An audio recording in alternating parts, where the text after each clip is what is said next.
எங்களுடைய அழைப்பை ஏற்று பல பிரதிபலங்கள் மத்தியிலே இந்த 3ஆம் நாள் கூட்டத்திற்கும் வந்து பங்கு பெற்றிருக்கிறதான உங்கள் யாவருக்கும் கர்த்தராகிய இயேசு கிறிஸ்துவின் இனிய நாமத்தினாலே எங்களுடைய வாழ்த்துதலை நாங்கள் தெரிவித்துக் கொள்கிறோம்.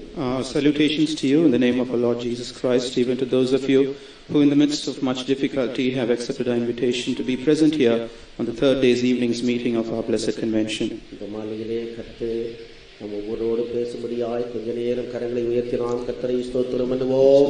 ஸ்தோத்திரம் ஸ்தோத்திரம் ஸ்தோத்திரம் ஸ்தோத்திரம் ஸ்தோத்திரம் ஸ்தோத்திரம் ஸ்தோத்திரம் ஸ்தோத்திரம் ஸ்தோத்திரம் ஸ்தோத்திரம் ஸ்தோத்திரம். நம்முடைய தியானத்துக்காக லூக்கா சுவிசேஷம் 7ஆம் அதிகாரம், லூக்கா சுவிசேஷம் 7ஆம் அதிகாரம் 11வது வசனத்திலிருந்து 16வது வசனம் வரையிலேயும் வாசிப்போம். For our meditation tonight, let's read from the Gospel according to Saint Luke, chapter 7, verse 11 through 16. மறுநாளிலே அவர் நாயின் என்னும் ஊருக்கு போனார். அவருடைய சீஷர் அநேகரும் திரளான ஜனங்களும் அவருடனே கூட போனார்கள். அவர் ஊரின் வாசலுக்கு சமீபித்த போது மரித்து போன ஒருவனை அடக்கம் பண்ணும்படி கொண்டு வந்தார்கள். அவன் தன் தாய்க்கு ஒரே மகனாயிருந்தான், அவளோ கைம்பெண்ணாயிருந்தாள். ஊராரில் வெகு ஜனங்கள் அவளுடனே கூட வந்தார்கள். கர்த்தர் அவளை பார்த்து அவள் மேல் மனதுருகி அழாதே என்று சொல்லி கிட்ட வந்து பாடையை தொட்டார். அதை சுமந்தவர்கள் நின்றார்கள். அப்பொழுது அவர், வாலிபனே எழுந்திரு என்று உனக்கு சொல்லுகிறேன் என்றார். மரித்தவன் எழுந்து உட்கார்ந்து பேசத் தொடங்கினான். அவனை அவன் தாயினிடத்தில் ஒப்புவித்தார். எல்லாரும் பயமடைந்து, மகா தீர்க்கதரிசியானவர் நமக்குள்ளே தோன்றியிருக்கிறார் என்றும் தேவன் தமது ஜனங்களை சந்தித்தார் என்றும் சொல்லி தேவனை மகிமைப்படுத்தினார்கள். And it came to pass the day after that he went to the city called Nain, and many of his disciples went with him, and much people. Now when he came nigh to the gate of the city, behold, there was a dead man carried out, the only son of his mother, and she was a widow, and much people of the city was with her. And when the Lord saw her, he had compassion on her, and said unto her, Weep not. And he came and touched her, and they that bare him stood still. And he said, Amen, I say unto thee, arise. And he that was dead sat up and began to speak. And he delivered him to his mother. And there came a fear on all. They glorified God, saying that a great prophet is risen up among us, that God hath visited his people. கர்த்தராகிய இயேசு கிறிஸ்து நாயின் என்றதான ஊருக்கு கடந்து போன போது சம்பவித்ததான காரியத்தை நாம் இப்பொழுது வேதத்திலே வாசித்து கேட்டோம். And we heard, being read from the word of God, an incident that happened when Jesus Christ happened to be in the city called Nain. முதலாவதாக அந்த ஊரின் பெயர் நாயின் என்று நாம் படிக்கிறோம். Firstly, we read that the city was called Nain. இரண்டாவதாக அந்த ஊரின் வாசலுக்கு சமீபமாக அவர் கடந்து போன போது அங்கே மரித்து போன ஒரு வாலிபனை அடக்கம் பண்ணும்படியாக கொண்டு வந்ததை பற்றி நாம் பார்க்கிறோம். And next we read that when he came nigh to the gate of the city, there was a dead man who was carried out to be buried. அவனுடைய தாயோ ஒரு கைம்பெண்ணாக தன்னுடைய ஒரே மகனை இழந்து மிகவும் அழுகையோடு கடந்து வருகிறதை நாம் பார்க்கிறோம். We see this mother of that man being a widow, and she, bereaving the loss of her son, was weeping. கர்த்தர் அவளை பார்த்து மனதுருகி அழாதே என்று சொல்லுகிறதை நாம் பார்க்கிறோம். And we also read about the Lord seeing her and having compassion on her, saying, Weep not.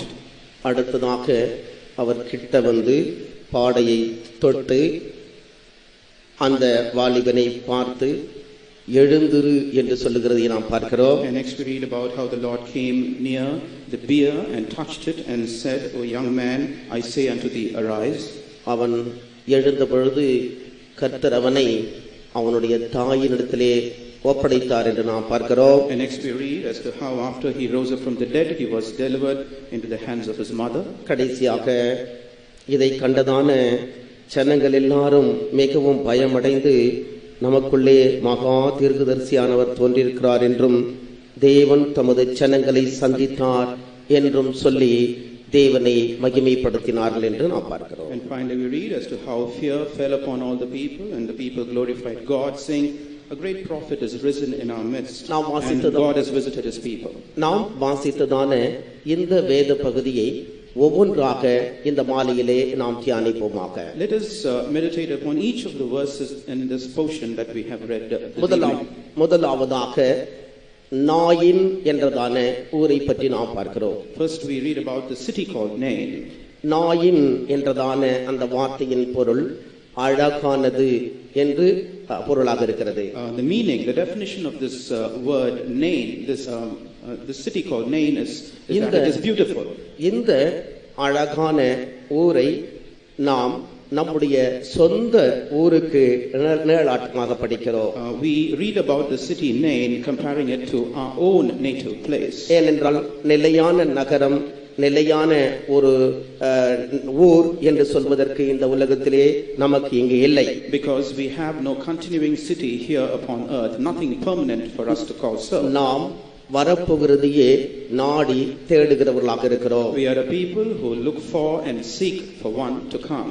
இங்கே இந்த வாலிபன் மரித்து போனபடியினாலே அந்த ஊருக்கு வெளியே கொண்டு வந்து அவனை புதைக்கும்படியாக தூக்கி கொண்டு வருகிறதை நாம் பார்க்கிறோம். We read here as to how after this dead man was deceased, he was taken out of the portals of the city to be buried. இந்த அழகான ஊரிலே வசிக்க வேண்டியதான் அந்த வாலிபன் மரித்து போனபடியினாலே அவனை அந்த ஊரில் வைக்க முடியாமல் ஊருக்கு வெளியே கொண்டு வந்து புதைக்கும்படியாக தூக்கி கொண்டு வருகிறதை நாம் பார்க்கிறோம். This good young man who should have lived in the city alive, because he now had died, we see that he was taken out in a bier to be buried out of the border of the city. மரித்து போனதான அந்த வாலிபன் பாவத்தின் நிமித்தமாக மரித்து போனதான மனுஷனையும் மனுஷனுடைய சந்ததியையும் குறித்து வெளிப்படுத்துகிறதை நாம் பார்க்கிறோம். We also read that this dead man typifies man who has died in his sin, and as to how his seed has also perished in sin. பிரியமானவர்களே, தேவனுக்கு மனுஷனை பற்றியதான ஒரு நித்திய நோக்கம் அவருடைய மனதிலே இருந்தது. Beloved, God had an eternal grand purpose concerning man in his mind. மனுஷன் மரித்து போகவோ அழிந்து போகும்படியாகவோ சிருஷ்டிக்கப்பட்டவன் அல்ல. Man was not created that he should die and face destruction.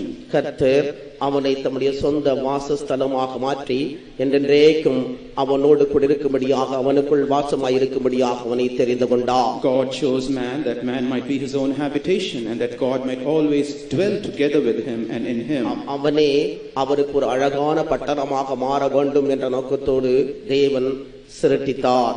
God created man so that man might become a beautiful habitation in which God can take residence. ஆனபடியினால் மனுஷனை மண்ணினாலே உண்டாக்கி தம்முடைய ஜீவ சுவாசத்தை அவனது நாசியிலே ஊதினார். For which reason God fashioned man out of the dust of the earth and breathed into his nostrils the breath of life.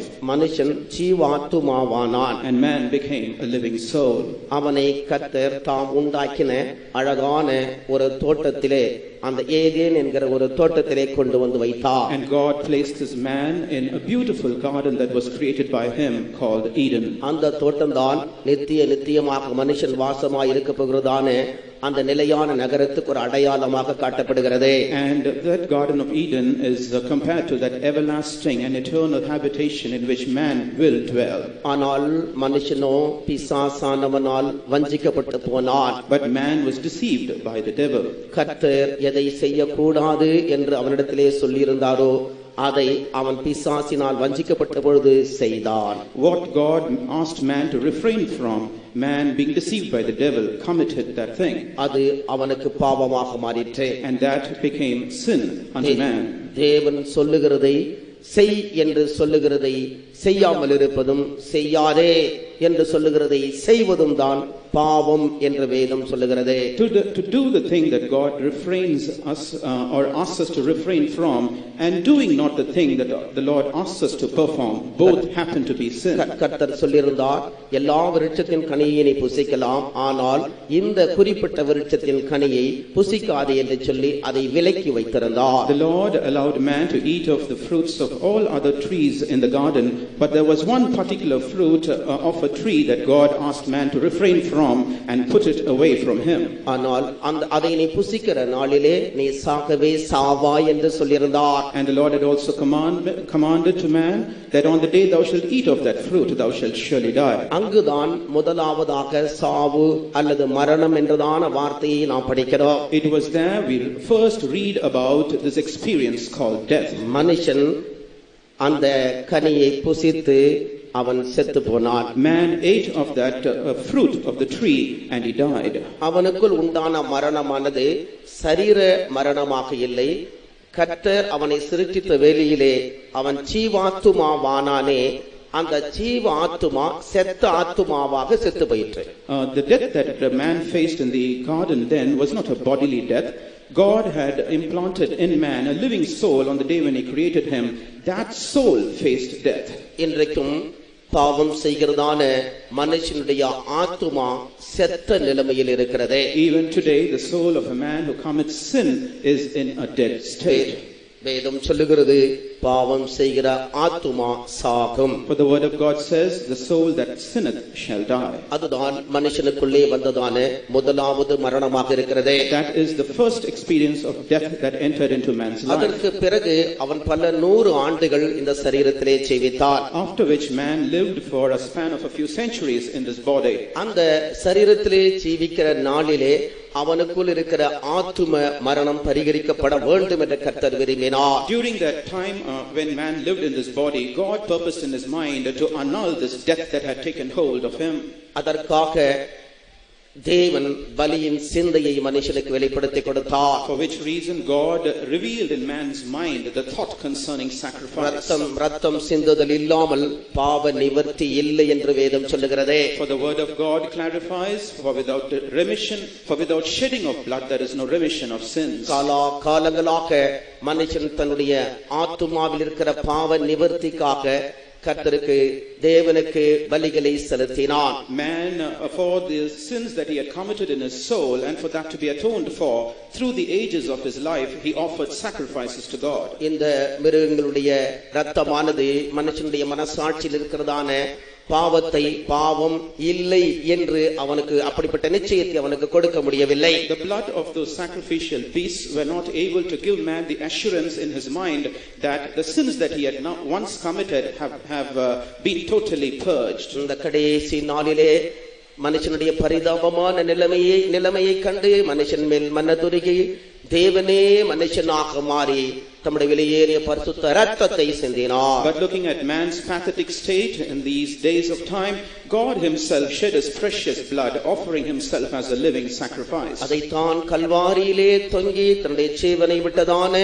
இயேசு கிறிஸ்துவுக்குள்ளே நாம் பார்க்கிறோம். That is what we see in the sacrifice of Jesus Christ, who hung on the cross and gave up his ghost. மனுக்குலத்தின் ரட்சிப்புக்காக மனுஷனுடைய ஆத்தும பாவ நிவர்த்திக்காக தேவன் தம்முடைய ஒரே பேரான குமாரனையே உலகத்துக்காக கொடுத்தார். God the Father sent his only beloved son into this world for the forgiveness of the sins of mankind and for the salvation of man's soul. இவ்வளவாக தேவன் உலகத்தில் அன்பு கூர்ந்தார். For God so loved the world. இன்றைக்கு கூட எந்த ஆத்துமா இந்த இயேசு கிறிஸ்து அண்டையிலே வந்து அவர் சிந்திய புண்ணிய இரத்தத்தை அது எனக்காக என்னுடைய ஆத்தும பாவ நிவர்த்திக்காக சிந்தப்பட்ட இரத்தம் என்று விசுவாசித்து அவர் ஏற்றுக்கொள்ளுகிறார்களோ அவர்களுடைய பாவங்களை அவர் தம்முடைய இரத்தத்தினால் கழுவுகிறார், அந்த பாவத்தை அவர் நீக்குகிறார். That soul that approaches Jesus Christ and acknowledges that the blood that he shed was for the atonement and for the salvation of that individual, the Lord will wash that man free of his sins and make him whole.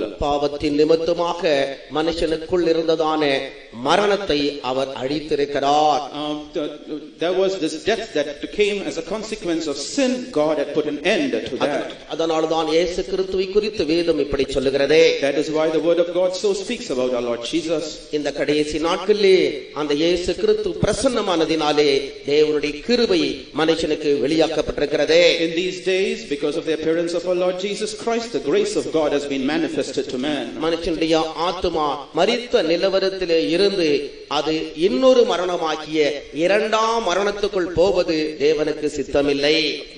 It is not God's will and desire that man's soul should pass from this first experience of death to another experience called the second death.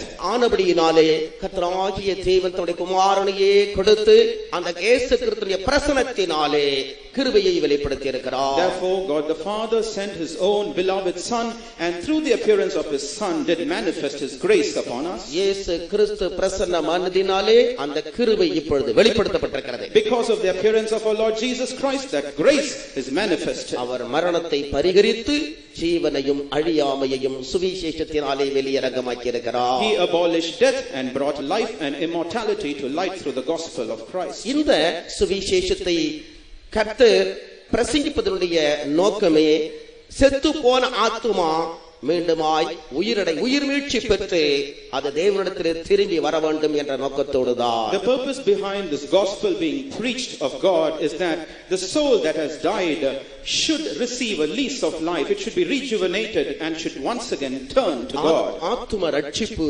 அருமையானதே.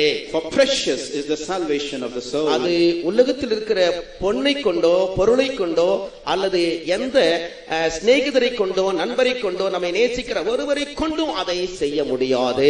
That work of salvation cannot be accomplished through gold or material things of the world or relatives or perhaps even friends. இந்த ரட்சிப்பு மிகவும் பெரியது பிரியமானவர்களே. Beloved, this salvation is something quite great. தாவீது சொல்லுகிற வேளையிலே தாழ்ந்த பாதாளத்துக்கு என்னுடைய ஆத்துமாவை அவர் தப்புவித்தார், அவருடைய தயை மிகவும் பெரியது என்று அவன் சொல்லுகிறார். He says the grace of God is very great.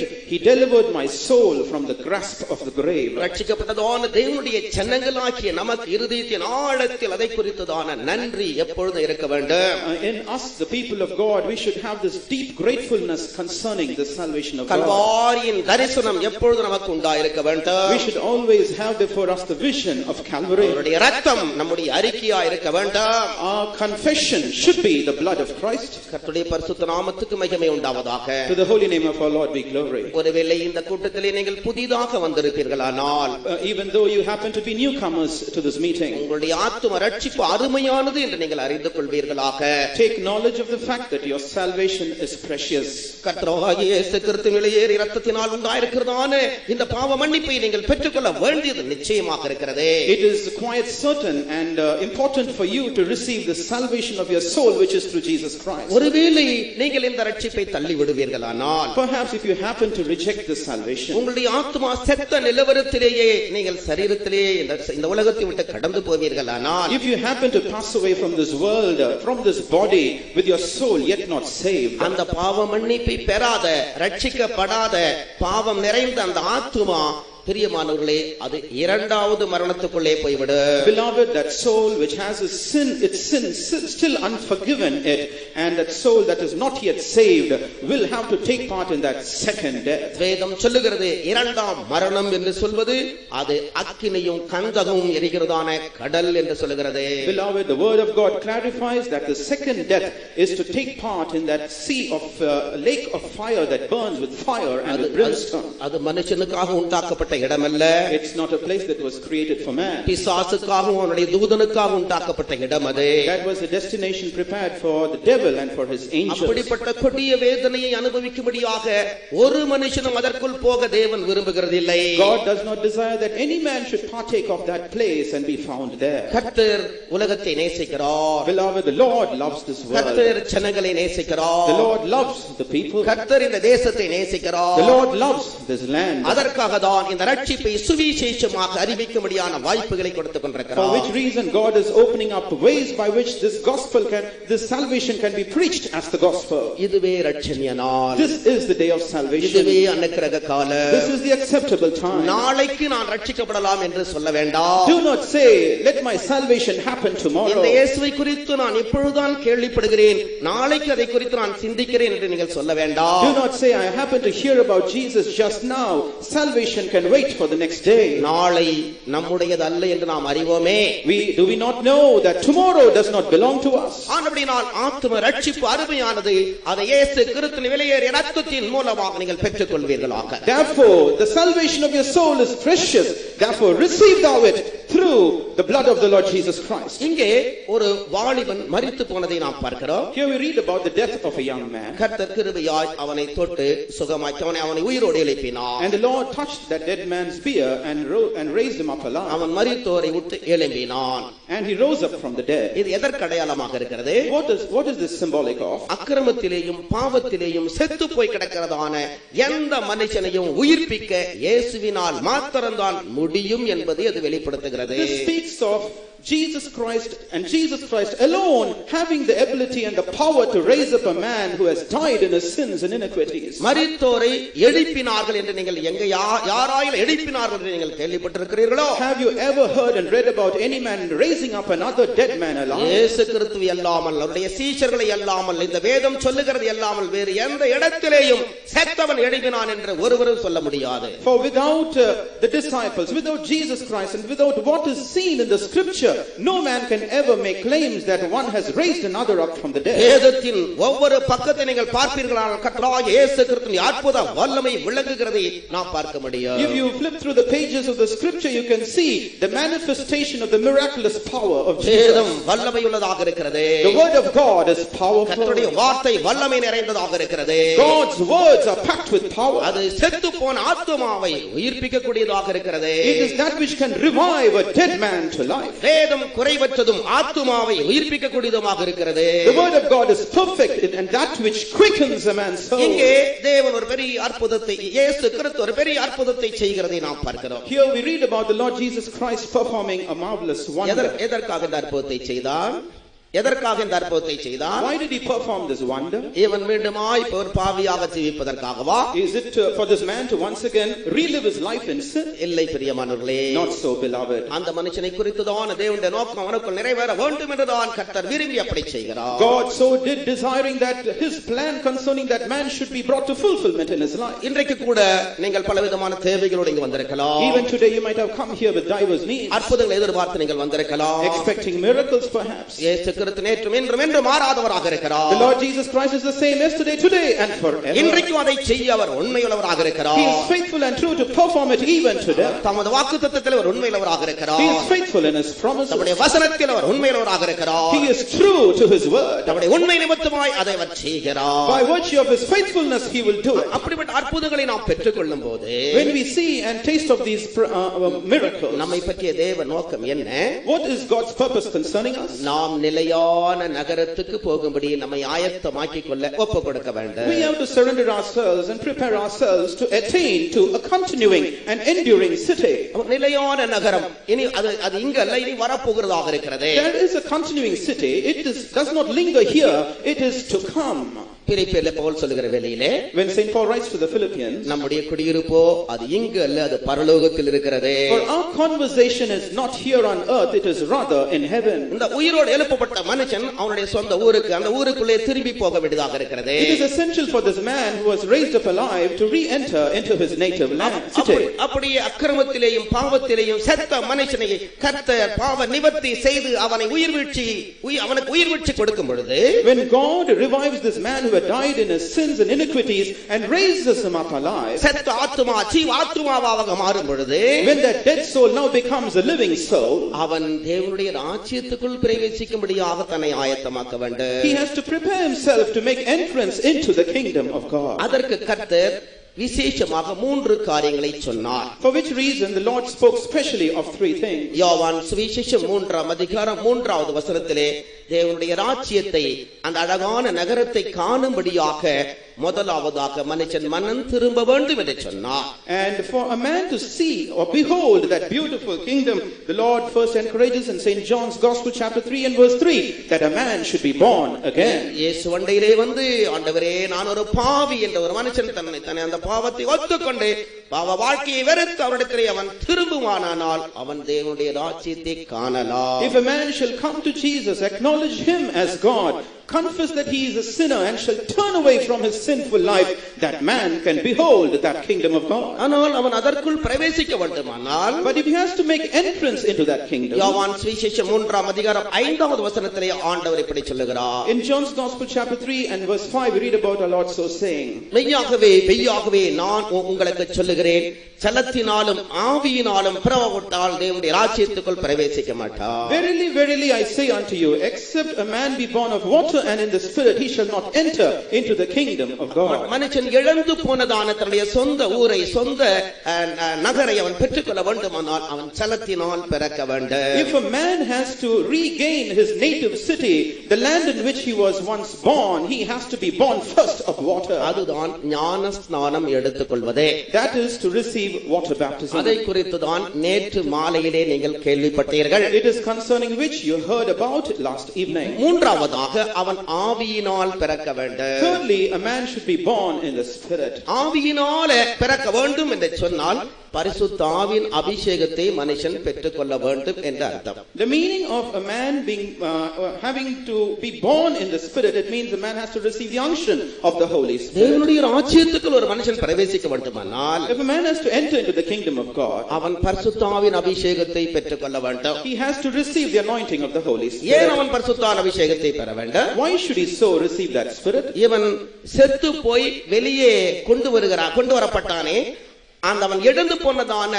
அந்த நகரம், அந்த ஊர் ஒரு அழகான ஊர். This man, after he died, was brought out of the confines of a particular city. That city was a beautiful city. அதனால்தான் அந்த ஊருக்கு பெயர் நாயின் என்று நாம் படிக்கிறோம். It's for that self same reason we read that the name of that city was நாயின். named. நாயின் என்று சொன்னால் அழகு என்ற அர்த்தம். நாயினூர் அழகான ஊர் என்ற அர்த்தம். When we talk about the city of Nain, it is called a beautiful city. இந்த அழகான ஊருக்குள் ஒருவன் பிரவேசிக்க வேண்டுமானால், If a man has to enter into this beautiful city, ஒரு அலங்கோலமான ஜீவியத்தை செய்கிறவன் அதற்குள்ள பிரவேசிக்க முடியாது. a man who lives an awkward life cannot enter into that city. அவனும் அழகான ஜீவிய உடையவனாக மாற வேண்டும். He also has to start living a life of beauty. மனுஷன் ரட்சிக்கப்பட்டாலும் ஞானஸ்நானம் பெற்றாலும், Though a man is saved and receives water baptism, மனுஷனை கர்த்தர் எதிர்பார்க்கிறதான அந்த அலங்காரத்துக்குள்ள, அழகுக்குள்ள கொண்டு வருகிறவர் பரிசுத்த ஆவியானவர் தான். it is the Holy Spirit who helps man come to this place where you can see the beauty and the adornment of God. ஏனென்றால் பரிசுத்த ஆவியானவர் நமக்குள்ளே ஒரு பெரிய மறுரூபத்தின் வேலையை செய்யக்கூடியவராக இருக்கிறார். Because the Holy Spirit is one who does a great work of transformation within our life. அவர் நம்மை மாற்றக்கூடியவராக இருக்கிறார். He is the one who changes us. அவர் நம்முடைய ஆவியிலே மறுரூபத்தை உண்டாக்குகிறார். He transforms our spirit, நம்முடைய ஆத்துமாவிலே அவர் மறுரூபத்தை உண்டாக்குகிறார். works transformation in our soul, நம்முடைய சரீரத்திலேயும் அவர் மறுரூபத்தை உண்டாக்குகிறார். and so does he do that transformation in our body as well. அதனால்தான் இஸ்ரவேலின் அலங்காரம் அது ஒலிவ மரத்தின் அலங்காரம் போன்றது என்று வேதம் சொல்லுகிறது. That is why the word of God says the beauty of Israel is like unto the beauty of the olive tree. ஓசியா தீர்க்கதரிசனம் 14ஆம் அதிகாரம் 4ஆம் வசனம் வாசிங்க. Let's read Hosea 14:4. 6ஆம் வசனம். அவன் கிளைகள் ஓங்கி படரும், அவன் அலங்காரம் ஒலிவ மரத்தினுடைய அலங்காரத்தை போலவும், அவருடைய வாசனை லீபனோனுடைய வாசனை போலவும் இருக்கும். His branches shall spread, and his beauty shall be as the olive tree, and his smell as Lebanon. மனுஷன் பரிசுத்த ஆவியின் அபிஷேகத்தை பெற்று அவன் ஒலிவ மரத்தின் அலங்காரத்தை போல ஒரு அழகான ஜீவியத்தை செய்ய வேண்டும். A man having received the anointing of the Holy Spirit should live a beautiful and comely life even as the beauty of an olive tree. ஏனென்றால் இவன் பிரவேசிக்க வேண்டியதான நிலையான ஊர், நிலையான நகரம், ஒரு அழகான நகரம், அழகான ஊராக இருக்கிறது. The reason is the city in which a man is to enter in the future is a continuing city, an enduring city. அதனால் அபிஷேகத்தை எவ்விதத்திலே பெற்றுக்கொள்ளலாம் என்கிறத நான் பிறகு சொல்லுகிறேன். I will speak to you as to how you can receive the Holy Spirit. ஆனால் அபிஷேகத்தை பெற்று எவ்விதத்திலே நாம் ஒரு அழகுள்ள ஜீவியத்தை செய்ய முடியும் என்கிறதை வேதம் சொல்லுகிறது, நான் உங்களுக்கு சொல்லுகிறேன். But I am speaking before that as to how the word of God speaks about you. You can it being possible for you to receive the Holy Spirit and living a beautiful life. இஸ்ரவேலின் அழகு ஒலிவ மரத்தின் அழகு, அல்லது அவனுடைய அலங்காரம் ஒலிவ மரத்தின் அலங்காரம் போல இருக்கிறது. The beauty of Israel, the comeliness of Israel is like unto the beauty of an olive tree. அபிஷேகம் பெற்ற ஒரு தேவனுடைய பிள்ளை அவன் ஒலிவ மரத்தின் அலங்காரம் உடையவனாக மாற வேண்டும். A child of God who is spirit anointed should assume the beauty of an olive tree. ஒலிவ மரத்தின் அலங்காரம், ஒலிவ மரத்தின் அழகு என்ன? What is the beauty and the comeliness of an olive tree like? சங்கீதம் 52:8 நாம் வாசிக்கும் பொழுது 52:8 as we read in Psalm 52 and verse 8, நானோ தேவனுடைய ஆலயத்தில் பச்சையான ஒலிவ மரத்தைப் போல் இருக்கிறேன். தேவனுடைய கிருபையை என்றென்றைக்கும் நம்பி இருக்கிறேன். But I am like a green olive tree in the house of God. I trust in the mercy of God forever and ever.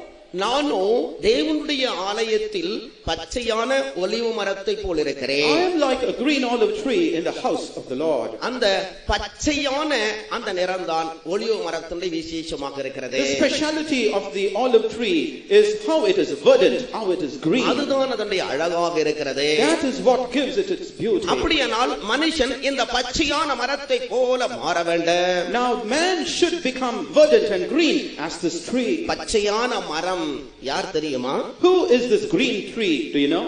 அது நம்முடைய ஆண்டவராகிய இயேசுதான். It is our Lord Jesus Christ. அவரை போல நாம் மாற வேண்டும். We have to be transformed like unto him. அவர் இந்த பச்சையான மரத்தை குறித்து ஒரு இடத்துல சொன்னார். He spoke about this green tree once. மிகுந்த பாடுகள் நிறைந்தவராக சிலுவையை சுமந்து கொண்டு எருசலேமின் வீதிகளிலே அவர் நடந்து போன போது, when Jesus Christ, bearing much suffering and taking the cross upon his back, walked through the streets of the city of அவரை Jerusalem, கண்ட ஸ்திரீகள் அழுது புலம்புகிறார்கள். the women who saw him languishing wailed and lamented. அப்பொழுதுதான் திரும்பி பார்த்து அவர்களை கண்டவர் சொல்லுகிறார், It was at that time he turned his gaze towards them and said, பச்சை மரத்துக்கே இப்படி செய்வார்களானால் பட்ட மரத்துக்கு என்னெல்லாம் செய்வார்கள் என்று சொன்னார். and he said, if they shall do such things to a green tree, how much more shall they do things more intensely for a dry and a dead tree? அங்கே பச்சை மரம் என்று சொல்வதனுடைய அர்த்தம் என்ன?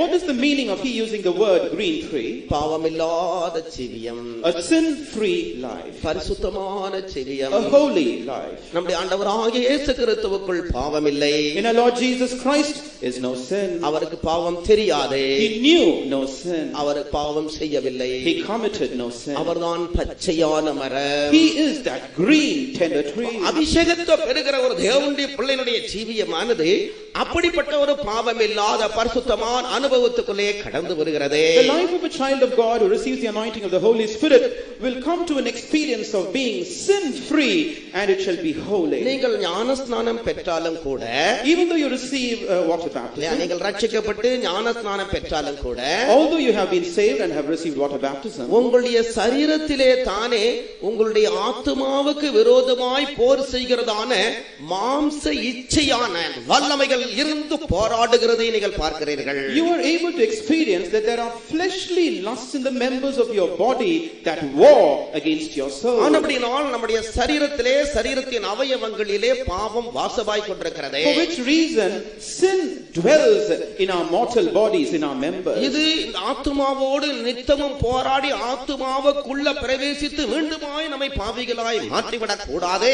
These lustful lusts should not war against our soul continually and once again subjugate us and make us prisoners to sin. அதற்காக தான் கர்த்தர் நம்மை நேசித்து தம்முடைய பரிசுத்த ஆவியை நமக்கு கொடுத்திருக்கிறார். It's for that reason the Lord Jesus Christ, having loved us, has shed abroad upon us the Holy Spirit. இந்த பரிசுத்த ஆவியானவர் நமக்குள்ளே என்ன செய்கிறார்? What does this Holy Spirit accomplish within us? பிலிப்பியர் நிருபத்திலே 3ஆம் அதிகாரம், பிலிப்பியர் நிருபம் 3ஆம் அதிகாரம் 21வது வசனத்தை நாம் வாசிக்கும் போது, As read in Philippians chapter 3 and verse 21. அவர் எல்லாவற்றையும் தமக்கு கீழ்ப்படுத்திக் கொள்ளத்தக்க தம்முடைய வல்லமையான செயலின்படியே நம்முடைய அற்பமான சரீரத்தை தம்முடைய மகிமையான சரீரத்துக்கு ஒப்பாக மறுரூபப்படுத்துவார். Who should change your vile body that will be fashioned and like unto his glorious body, according to the working whereby he is able even to subdue all things unto himself.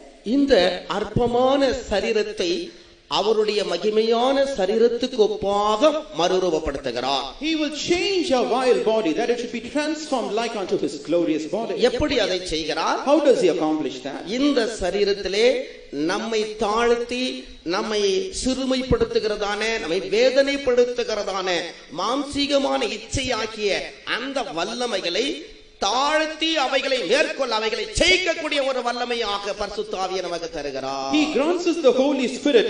That is a power which is able to humble, subdue and put down those lusts that war within our members and against our soul.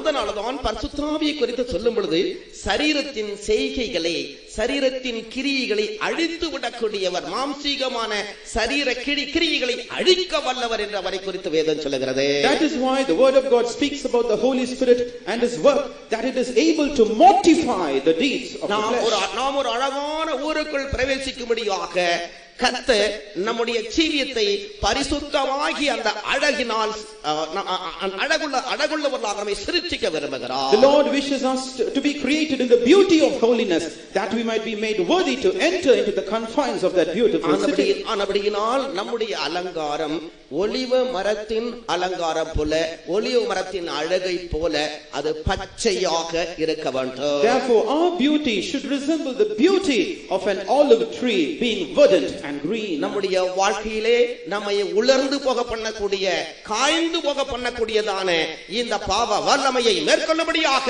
தேவன் தமது பரிசுத்த ஆவியின் வல்லமையை அனுதினம் நம்ம மேல் பொழிந்தருள வேண்டியதா இருக்கிறது. It is essential for the Holy Spirit, the Lord to shed abroad upon us every day the power of the Holy Spirit, that we might overcome the powers of sin that cause our life to become withered and dry. நாம் அந்த கோரஸை படிப்போம். எல்லாரும் அந்த கோரஸை படி கொஞ்சம் உற்சாகமா இருங்க. Maybe all sing this chorus and be very cheerful. காய்ந்து போன எலும்புகள் உயிரடைய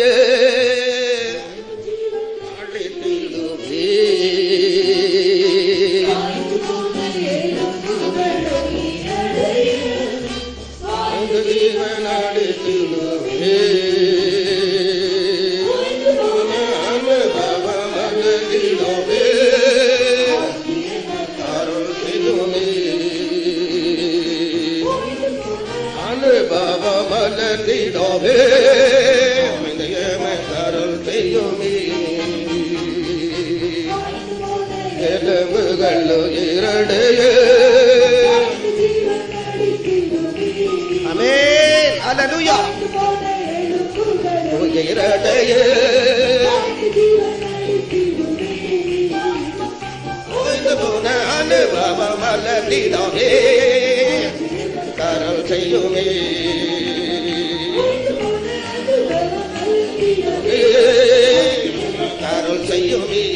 கோயிந்து போன அனு பாப மல்லடிதாவே ஓ சரவகரவகதுலக பாப மல்லடிதாவே தாருள் செய்யுமே கோயிந்து போன அனு மல்லடிதாவே ஹல்லேலூயா Hallelujah.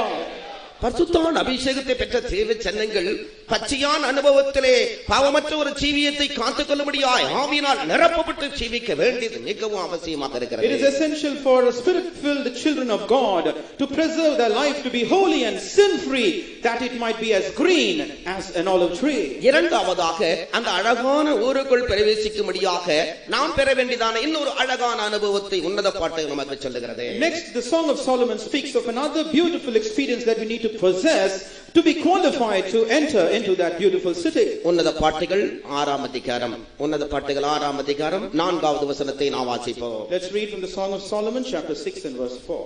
என் பிரியமே, நீ திர்சாவை போல் சௌந்தரியமும் எருசலேமை போல் வடிவமும் கொடிகள் பறக்கும் படையை போல் கெடியுமானவள். Thou art beautiful, O my love, as Tirzah, comely as Jerusalem, terrible as an army with banners. இங்கே மணவாட்டியை குறித்து சொல்லப்பட்டிருக்கிறது. Here the attribute of the bride is explained. அபிஷேகம் பெற்ற தேவ ஜனங்கள் அவர்கள் திர்சாவை போல் இருக்க வேண்டும். Anointed children of God should be as Tirzah. திர்சாவை போல அழகு என்று நாம் படிக்கிறோம். We read beauty that resembles that of Tirzah. Trisha என்ற அந்த வார்த்தையின் பொருள் என்ன என்றால், The meaning of this name, this word Tirzah, is பிரியமானதே.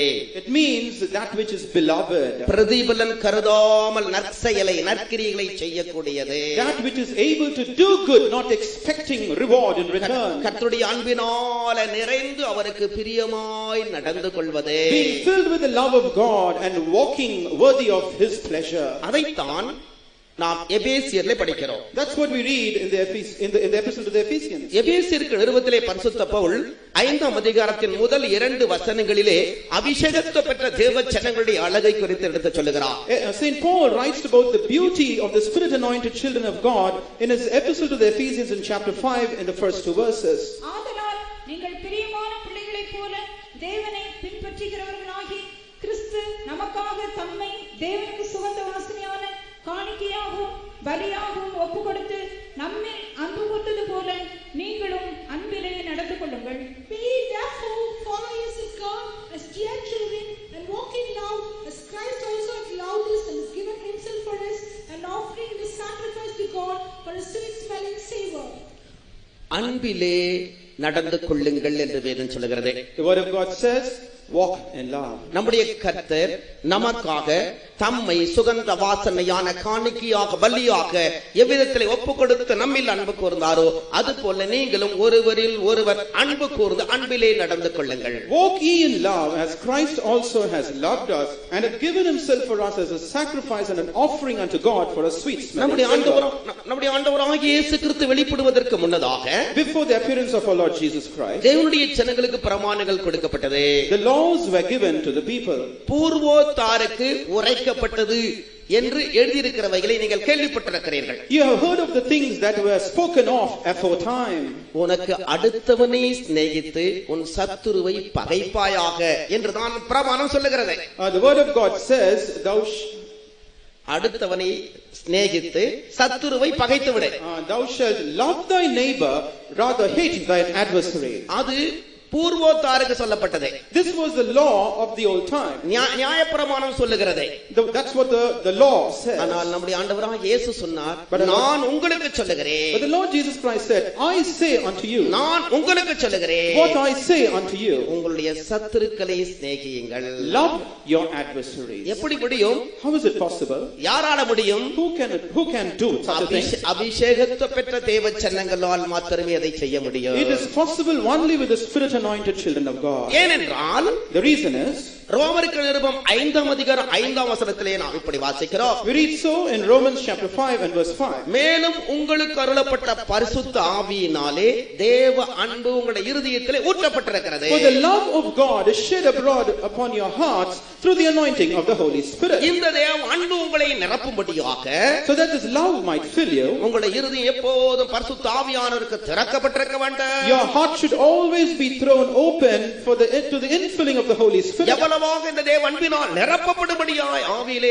நிறையும்படி ஒப்புக்கொடுக்கிறீர்களோ, to the extent that you yield yourself to the infilling of the Holy Spirit, அவலமாக பிரதிபலன் கருதாமல் எந்தவித எதிர்பார்ப்பும் நாம் எதிர்பார்க்காமல் ஆண்டவருக்காக நாம் எதையும் செய்யும்படியாக அன்பினால் நெருக்கி நாம் ஏவப்படுகிறோம். We are constrained to perform things in love for the Lord, not expecting anything reciprocally as a reward from God. அதனால தான் பவுல் சொல்கிறார், கிறிஸ்துவின் அன்பு எங்களை நெருக்கி ஏவுகிறது என்று சொல்கிறார். That is why Saint Paul says the love of Christ constrains us. அது நம்மை நெருக்கி ஏவி என்ன செய்ய சொல்லுகிறது? What does it constrain us and urge us to do? கிறிஸ்து உன்னில் அன்பு கூர்ந்து உனக்காக தம்மை சுகந்த வாசனையான காணிக்கையாக பலியாக எப்படி ஒப்பு கொடுத்தாரோ அதுபோல நீயும் அவருக்கு ஒரு சுகந்த வாசனையான காணிக்கையாக பலியாக ஒப்புக்கொடு என்று சொல்லுகிறது. It says walk in love even as Christ Jesus loved us and gave himself for us as an offering and a sacrifice unto God for a sweet smelling savor. அதனுடைய அர்த்தம் என்ன என்றால், the meaning of that is, உன்னை சிருஷ்டித்ததான உன் தேவனாகிய கர்த்தரை, அந்த கர்த்தர் ஒருவரையே நீ தொழுது கொள்ள வேண்டும் என்று சொல்லுகிறது. It is said thou should worship the Lord God your creator alone. தொழுகை என்றதான வார்த்தையை நாம் பார்க்கிறோம். We read about this word called worship. ஆராதிப்பது என்று சொல்லுகிற வார்த்தையை நாம் பார்க்கிறோம். We read about this other word called service. ஆராதித்தல் என்று சொன்னால் அதனுடைய பொருள் என்ன? What is the meaning of this word serving God or service to God? ரோமர் 12:1 நாம் வாசிக்கிறோம், தேவனுடைய இரக்கங்களை பெற்றுக் கொள்ளும்படியாக உங்களுடைய சரீரத்தையே ஜீவபலியாக ஒப்புக்கொடுங்கள். I beseech you therefore by the mercies of God that you present your bodies a living sacrifice. தேவனுடைய அந்த நன்மை தேவனுக்கு பிரியமானது என்னதென்று நீங்கள் பகுத்தறிந்து செய்ய முடியாது, அப்படி நீங்கள் ஒப்புக்கொடுங்கள். You have to so surrender yourself as a living sacrifice that you might discern the very love of God. ஏன் நாம் அப்படி கர்த்தரை தொழுது கொள்ள வேண்டும்? Why should we so worship and serve God? இன்றைக்கு தேவனுடைய ஜனங்களாகிய அபிஷேகம் பெற்றவர்களுக்கு கூட ஆராதனையை பற்றிதான வெளிப்படுத்தல் குறைந்து வருகிறது. Even these days the revelation concerning service to God is diminishing in the minds of the spirit anointed people. சிலருக்கு ஆராதனைன்னு சொன்னா ஏதோ நேரம் கிடைச்சா போலாம் என்று தான் எண்ணுகிறார்கள். Some people tend to think it's only if they get spare time that they can attend a worship service. ஆராதனைக்கு போக கூடாதபடி பல சாக்கு போக்குகள் சொல்வதற்கு நமக்கு ஏராளம் இருக்கிறது. There are many things for us to do to present lame excuses to refrain from attending services. ஆனால் ஆராதனையின் மேன்மையை நீங்கள் விளங்கிக் கொள்வீர்களானால், but if you shall understand the highness, the greatness of a service, உங்களால் ஆராதிக்காமல் இருக்கவே முடியாது. you cannot abstain from a service. ஆராதனையுடைய மேன்மையை புறஜாதி ராஜா அறிந்திருந்தான். There was a heathen king who understood the greatness of the service. Ezra புத்தகத்தில் நீங்கள் வாசித்தால், as you read in the book of Ezra, அங்கே ஆராதனையை பற்றி நாம் படிக்கிறோம். we read there about service. 6, 9, 10 வசனங்களிலே நாம் வாசிக்கும்போது, we read so in chapter 6 verses 9 and 10. பரலோகத்தின் தேவனுக்கு சர்வாங்க தகன பலிகளிட தேவையான இளங்காளைகள், ஆட்டுக்கடாக்கள், ஆட்டுக்குட்டிகள், கோதுமை, உப்பு, திராட்சரசம், எண்ணெய் முதலானவை தினம் தினம் அவர்கள் சொற்படி தாட்சி இல்லாமல் கொடுக்கப்பட கடவது. எஸ்ரேமில் இருக்கிற ஆசாரியர்கள் பரலோகத்தின் தேவனுக்கு சுகந்த வாசனையான பலிகளை செலுத்தி ராஜாவுக்கும் அவர் குமாரருக்கும் தீர்க்காயுசு உண்டாகும் மன்றாடும்படிக்கு இப்படி செய்யப்படுவதாக. And that which they have need of both young bullocks and rams and lambs and the burnt offerings of the God of heaven, wheat, salt, wine, and oil, according to the appointment of the priests which are at Jerusalem, let it be given them day by day without fail, that they may offer sacrifices of sweet savours unto the God of heaven, and pray for the life of the king and of his sons.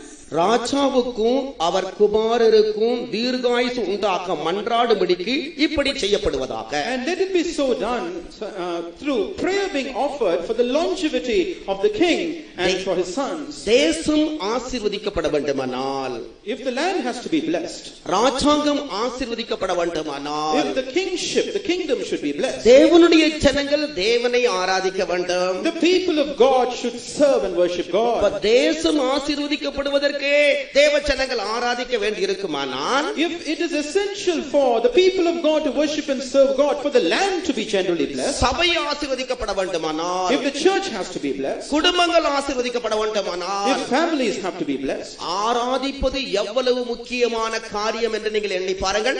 just consider how preeminent this experience of serving God is. தேவ சமூகத்துக்கு வந்து பாடலினால் கர்த்தரை துதித்து ஸ்தோத்திர பலிகளை செலுத்தி அவரை மகிமைப்படுத்தி ஆராதிப்பது நிறைவான ஆசீர்வாதத்தை கொண்டு வருகிற வழியாக இருக்கிறது. The offering of the sacrifices of young bullocks, rams and lambs before God and glorifying God is the essence of serving and worshiping God. எசேக்கியா நாட்களுக்கு முந்தின நாட்களிலே, in the days that preceded the life of Hezekiah, இப்படிப்பட்ட ஆராதனைகள் நிறுத்தப்பட்டு விட்டது என்று நாளாகம புத்தகம் நமக்கு சொல்லுகிறது. the book of Chronicles says that these types of services were halted.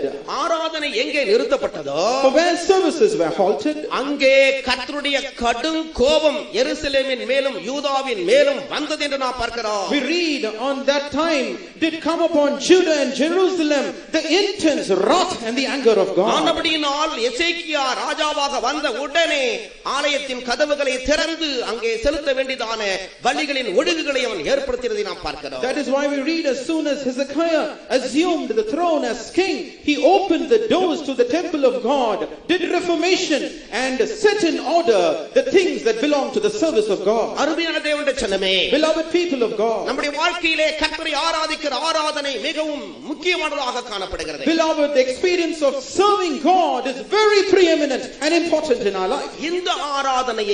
இந்த ஆராதனை தேவனால் அங்கீகரிக்கப்படக்கூடிய, தேவன் ஏற்றுக்கொள்ளக்கூடிய ஆராதனையாய் மாற வேண்டும். this service, this worship should become a service and worship which is acknowledged and accepted of God. அதற்கு தான் பரிசுத்த ஆவியின் நிறைவு தேவையா இருக்கிறது. it's for that reason it is essential that one receives the fullness of the Holy Spirit. யோவான் சுவிசேஷம் 4ஆம் அதிகாரம் 23 24 வசனங்களை நான் வாசிக்கிற வேளையிலே, as reading John's Gospel chapter 4 verses 23 and 24, அங்கே பிதாவை தொழுது கொள்ளுகிறதான காலம் வருகிறது என்று கர்த்தர் சொல்லுகிறதை நாம் பார்க்கிறோம். We read there about the Lord saying, a time cometh when a man should worship the Father in truth. அது ஒரு குறிப்பிட்ட மலையில் மாத்திரமல்ல, It will not happen just upon a mountain. உலகத்திலே எந்த இடத்தில் வேண்டுமானாலும் இந்த பிதாவாகிய தேவனை தொழுது கொள்ளலாம். Wherever it is on any place on this world, this Father can be worshipped in truth and served. அவரை தொழுது கொள்ளுகிறவர்கள் For those who worship Him, ஆவியோடும் உண்மையோடும் தொழுது கொள்ளுகிறார்கள். they worship Him and serve Him in spirit and in truth. தேவனை தொழுது கொள்ள வேண்டுமானால் Then we have to worship God. அவருடைய ஆவி நமக்கு தேவையா இருக்கிறது. His spirit is very essential. அவருடைய அபிஷேகம் நமக்கு தேவையா இருக்கிறது. His anointing is essential. நீங்கள் ஆவியிலே நிறைந்த கர்த்தரை துதித்து பாட வேண்டியதா இருக்கிறது. It is essential for you to be filled in the spirit and sing praises to அப்படிப்பட்ட God. ஆராதனைகள் மூலமாக நம்மேல் இருக்கிற தேவனுடைய கோபம் நீக்கப்படுகிறது. Through such services that are observed by us is the wrath of God turned away from us. தேசத்தின் மேல் இருக்கிற கடும் கோபங்கள் நீக்கப்படுகிறது. God's intense wrath upon the land is subdued and put aside. ஆராதிக்கிற ஜனங்கள் தேவனுடைய சபைக்கு ஆசீர்வாதமாக இருக்கிறார்கள். The people who serve God are a blessing to the church. தேசத்துக்கு ஆசீர்வாதமாக இருக்கிறார்கள். They are a channel of blessing to the land. நீங்கள் எவ்வளவு கர்த்தரை ஆராதிக்கிறீர்களோ, To the extent that you worship and serve God. அதில் இருக்கிற ரகசியம் கேட்டா பாவம் முற்றிலுமாய் உங்களை விட்டு அகற்றப்படுகிறது. The mysterious act behind serving God is to see your sins being utterly put away from Him. உங்களை சூழ்ந்திருக்கிற பாவ வல்லமைகள், The powers of sin that besiege you. உங்களுக்குள்ளே போராடுகிற பாவ வல்லமைகள், The powers of sin that will war within you.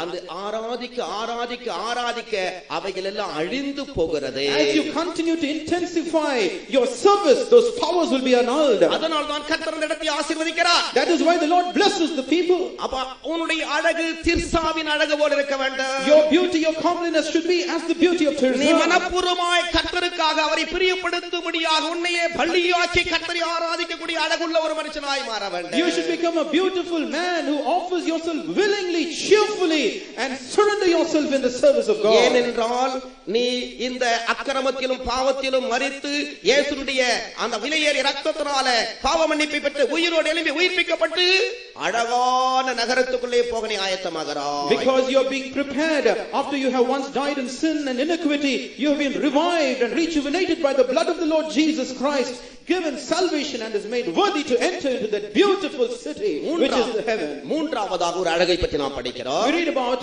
yet a third beauty. அது உன்னத பாட்டுகள் 6ஆம் அதிகாரம் 10ஆம் வசனத்திலே அப்படி சொல்லப்பட்டிருக்கிறது. It is written in Song of Solomon chapter 6 and verse 10.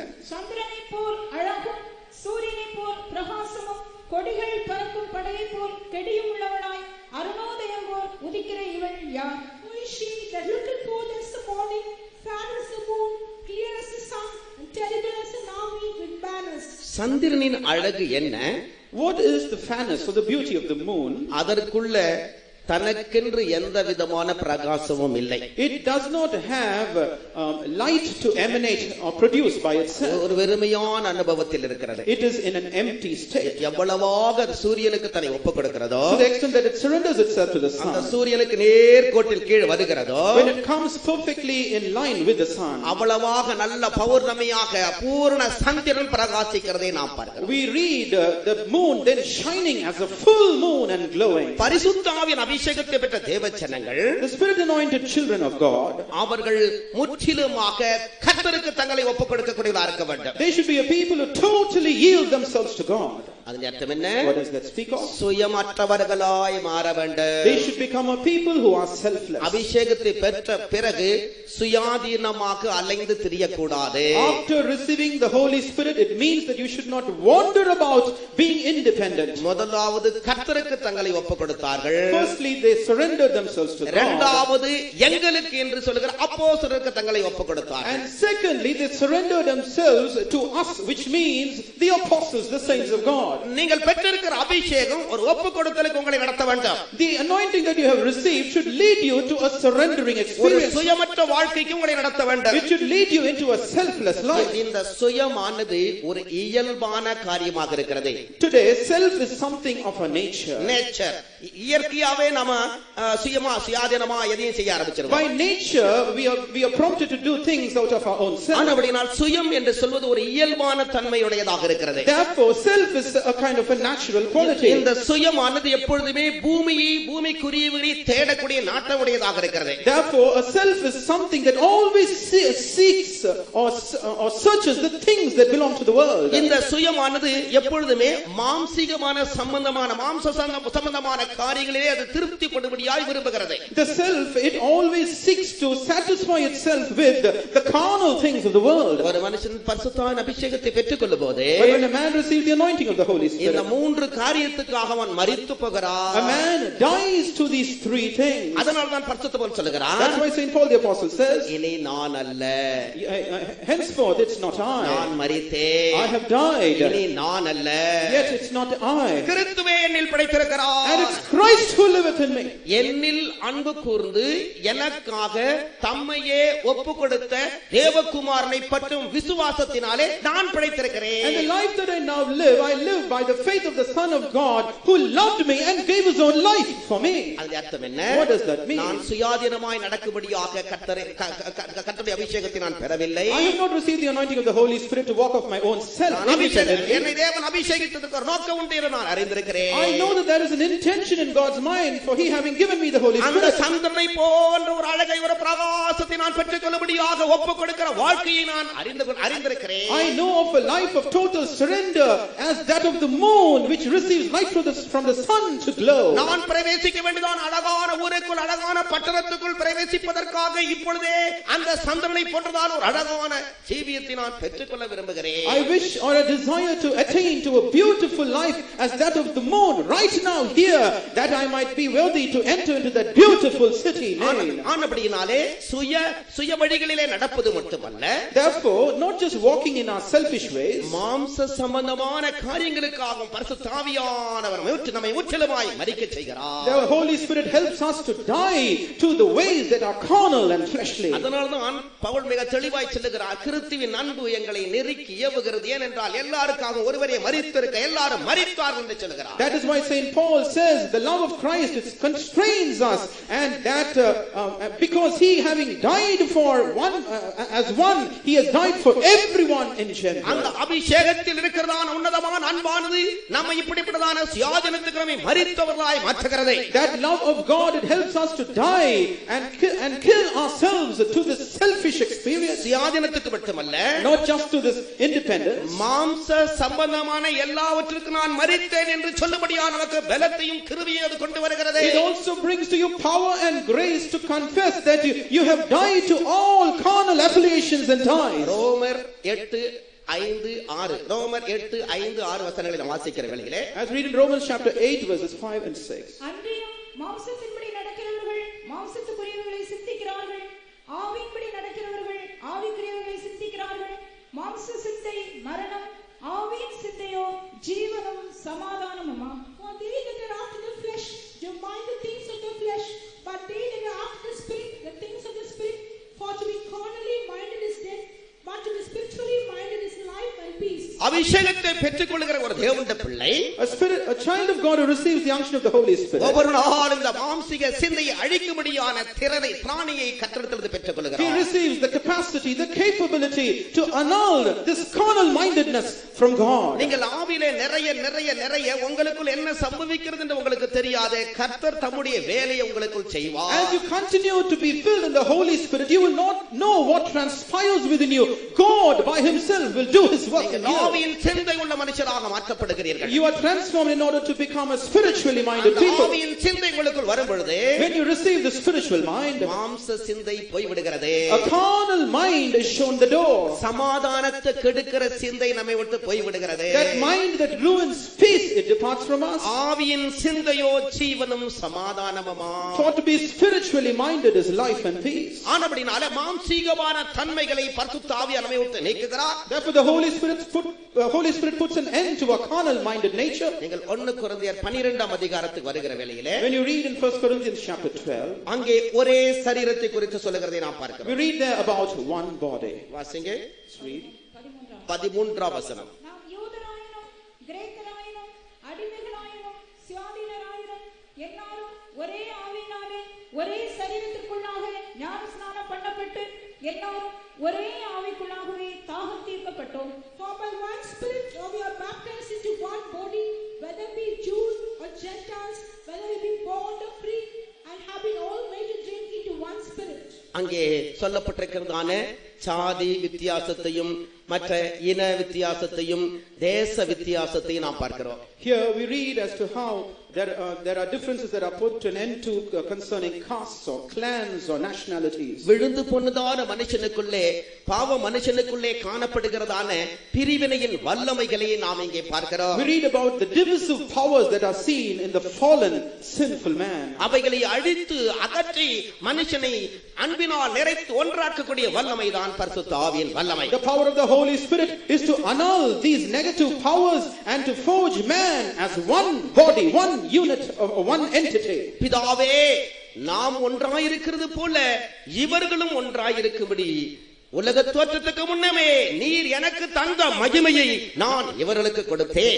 Oh Lord the Father, I have granted the glory that you have bestowed upon me to these people, that they might be one even as we are one. பரிசுத்த ஆவியானவர் மகிமையின் ஆவியாக இருக்கிறார். The Holy Spirit is the Spirit of glory. அந்த ஆவியானவருக்கு நம்முடைய இருதயத்திலே நம்முடைய ஜீவியத்தில் இடம் இருக்குமானால், if our heart and our life makes room for the Holy Spirit, அவர் நமக்குள் காணப்படுகிற இப்படிப்பட்ட விழுந்து போன வல்லமைகளை, இந்த வித்தியாசமான வல்லமைகளை நம்மை விட்டு அறவே அவர் அகற்றி விடுகிறார். He puts an end utterly to these fallen powers, these powers that cause division in us. தேவனுடைய நோக்கமான நம் எல்லாரையும் ஒரே சரீரமாக மாற்றுகிறதான மகிமையான வேலையை அவர் பரிசுத்த ஆவியின் மூலமாக நமக்குள்ளே செய்கிறார். God does in and through us his grand plan of molding us into one body through the Holy Spirit. இப்படிப்பட்டதான ஒரு வேலையை கர்த்தர் அபிஷேகம் பெற்ற ஒரு மனுஷனுக்குள்ளே செய்ய, அபிஷேகம் பெற்ற பிறகு அந்த மனுஷன் அப்படி ஒப்பு கொடுக்க தவறி போவார், ஆனால் அந்த பெற்ற அபிஷேகத்தால ஒரு பிரயோஜனம் கிடையாது. If a man who has received the Holy Spirit has, after receiving it, failed to surrender himself for God to do such a work of unification in him, the spirit that he has received is of no advantage, no profit to him. வீடுகளில் ஆனாலும் சரி, வேலை ஸ்தலங்களில் ஆனாலும் சரி, சபைகளில் ஆனாலும் சரி, அபிஷேகத்தினால நிரப்பப்பட்டிருக்கிற மனுஷன் ஒருபோதும் பிரிவினை உடையவனாக அல்லது பகை உடையவனாக ஒருபோதும் அவன் இருக்க முடியாது, கிரியை செய்ய முடியாது. அப்படி செய்வானால் அவன் பெற்றிருக்கிற அபிஷேகத்தால் ஒரு பிரயோஜனமும் இல்லை. Whether it be in a family, in the church, or whether it be in his work spot or elsewhere, if a man after having received the Holy Spirit causes division amidst himself, that spirit that he has received does not profit him. It's of no advantage to him. நீ பெற்றிருக்கிற அபிஷேகம் உன்னை ஒன்றாக்கக்கூடியதாக இருக்கிறது. The spirit, the anointing that you have received is that which unifies you. குடும்பத்திலே ஆவியின் சிந்தையை உடையவனாக மாற்றுகிறது. It transforms you to be a man who is spiritually minded in your family. ஜீவனும் சமாதானம் உடைய ஒரு நபராக மாற்றுகிறது. It transforms you into an individual who has life and peace in you. நம்முடைய அபிஷேகத்தை நாம் நாள்தோறும் புதுப்பிப்போமாக. Therefore let us all renew our anointing. நான்காவதாக ஒரு அலங்காரத்தை பற்றி சொல்லப்பட்டிருக்கிறது. We read about the fourth beauty. நேரம் அதிகமானபடியினால் நான் ரொம்ப சுருக்கமாக சொல்லிக் கொண்டு போகிறேன். Because we have spent much time, I wish to speak in brief. அது யோசேப்பின் அலங்காரம். That is the beauty or comeliness of Joseph. அது அந்த தலையீட்டின் அலங்காரம். தலையீட்டு, firstborn. That is the beauty of the firstborn. நீங்கள் பரிசுத்த அபிஷேகத்தை பெற்றுக்கொள்கிற வேளையிலே, when you receive the anointing of the Holy Spirit, நீங்கள் முதற் பேராக மாற்றப்படுகிறீர்கள். you have been transformed to become the firstborn. தேவனுடைய சபையானது முதற் பேறுகளின் சர்வ சங்கம் என்று சொல்லப்பட்டிருக்கிறது. The church of God is called the general assembly of the firstborn. நீங்கள் ரட்சிக்கப்பட்டிருக்கலாம், you might have been saved, நீங்கள் ஞானஸ்நானம் பெற்றிருக்கலாம், you might have been baptized, நீங்கள் அபிஷேகத்தை பெறாமல் இருப்பீர்களானால், if you have not yet received the Holy Spirit, இந்த ஆவிக்குரிய சபையிலே நீங்கள் சபையில் இருக்கிறேன் என்று சொல்ல முடியாது. you cannot claim that you are in the spiritual church. அபிஷேகத்தை பெறாதவர்களுக்கும் சபைக்கும் எந்த சம்பந்தமும் கிடையாது. There is no relationship whatsoever between the spirit unanointed in the spirit and the church of God. ஏனென்றால் அபிஷேகத்தை பெற்றுக்கொள்கிற வேளையிலே அந்த அபிஷேகமானது மனுஷனை இந்த பூமியில் அல்ல உன்னதத்திலே அவனை கொண்டு போய் நிறுத்துகிறது. The reason is, when a man is spirit anointed, it does not allow that man to continue on earth. It lifts him up into the heavenly places. தேவனுடைய சபை பூமியில் அல்ல, அது வானத்தில் இருக்கிறதாக யோவானுக்கு வெளிப்படுத்தப்படுகிறது. It was revealed to Saint John the Divine that the church of God does not linger on earth, it's in the heavenly places. பரிசுத்த யோவான் அதை ஒரு ஸ்திரீயாக, அது ஒரு அடையாளமாக வானத்திலே காண்கிறதை 12ஆம் அதிகாரம் வெளிப்படுத்தின விசேஷத்தில் நாம் பார்க்கிறோம். We read in the book of Revelation chapter 12 about Saint John the Divine seeing it in a vision as the wonder that is seen in heaven. ஆனபடியினாலே நாம் இந்த பூமிக்கு பூமிக்குரியவர்களாக இருந்தாலும் அபிஷேகத்தை பெற்ற பிறகு பூமிக்குரியவர்கள் அல்ல மேலானவைகளை நாடக்கூடியவர்களாக நாம் மாறிவிடுகிறோம். Therefore, though we live in this world, after receiving the Holy Spirit, we will seek not the things of the world. We will be heavenly minded. We will seek the things and have affection on things above. பூமிக்குரியவை அல்ல பூமிக்குரியவைகளை அல்ல மேலானவைகளை நாடுங்கள். Seek not the things that are on earth, rather set your affection on things that are above. கொலோசியர் 3ஆம் அதிகாரத்திலே பவுல் அப்படி சொல்லிவிட்டு கலைந்து போட வேண்டிய காரியங்களை சொல்லுகிறதை நாம் பார்க்கிறோம். We read about Saint Paul writing so in his epistle to the Colossians in chapter 3 like that, and speaks of the things that man has to put off from his life. நீங்கள் பெற்றிருக்கிற அபிஷேகத்தால மாம்ச சம்பந்தமான எல்லா காரியத்தை நீங்கள் கலைந்து போட்டு ஒரு புது சிருஷ்டியாய் மாற வேண்டும் என்பதுதான் தேவனுடைய நோக்கம். And it is God's plan that you have to put off concerning the former conversation the old man and be renewed in your life as the new being. நாம் முதற் பேறுகளாக இருக்கிறோம். We are the firstborn. முதற் பேரின் விசேஷம் என்ன? What is the speciality of the firstborn? ஆதியாகமம் 49ஆம் அதிகாரத்துக்கு வரும் பொழுது as we come to Genesis chapter 49, அங்கே வாசிக்கிறோம், நீ என் சேஷ்ட புத்திரன். வாசிங்க 3ஆம் வசனம். ரூபனே, நீ என் சிரேஷ்ட புத்திரன், நீ என் சத்துவமும் என் முதற்பலனுமானவன், நீ மேன்மையில் பிரதானமும் வல்லமையில் விசேஷமுமானவன். Reuben, thou art my firstborn, my might, the beginning of my strength, the excellency of dignity, and the excellency of power. 4 காரியங்களை நாம் அங்கே படிக்கிறோம். we read about 4 things there. அபிஷேகத்தை பெற்றுக்கொள்கிற வேளையிலே when a man receives the Holy Spirit, நீங்கள் விசேஷித்தவர்களாக மாற்றப்படுகிறீர்கள். you're made excellent, special. முதற் பலன் என்று சொன்னால் when we talk about the firstborn, அவனுக்குள்ள ஒரு சத்துவம் இருக்கிறது. there is a might in that man. அவன் முதற் பலனாக இருக்கிறான். he is the beginning of the strength. அவன் மேன்மையில் பிரதானம் உள்ளவனாக இருக்கிறான். he is excellent in dignity. வல்லமையில் விசேஷித்தவனாக இருக்கிறான். and is excellent in power. நீங்க அபிஷேகம் பெற்று சும்மா ஆவியில நிறைய சத்தம் இல்லாம மெதுவா கையை தட்டி மெதுவா அன்னைய பாஷை பேசிக் கொண்டிருப்பீங்கன்னா அது அர்த்தமே இல்லை. if you have been spirit anointed, but if you're very sullen and very sedate in the way you clap your hands and give praise to God, that anointing that you receive does not profit you. நீங்கள் முதற் பலன்.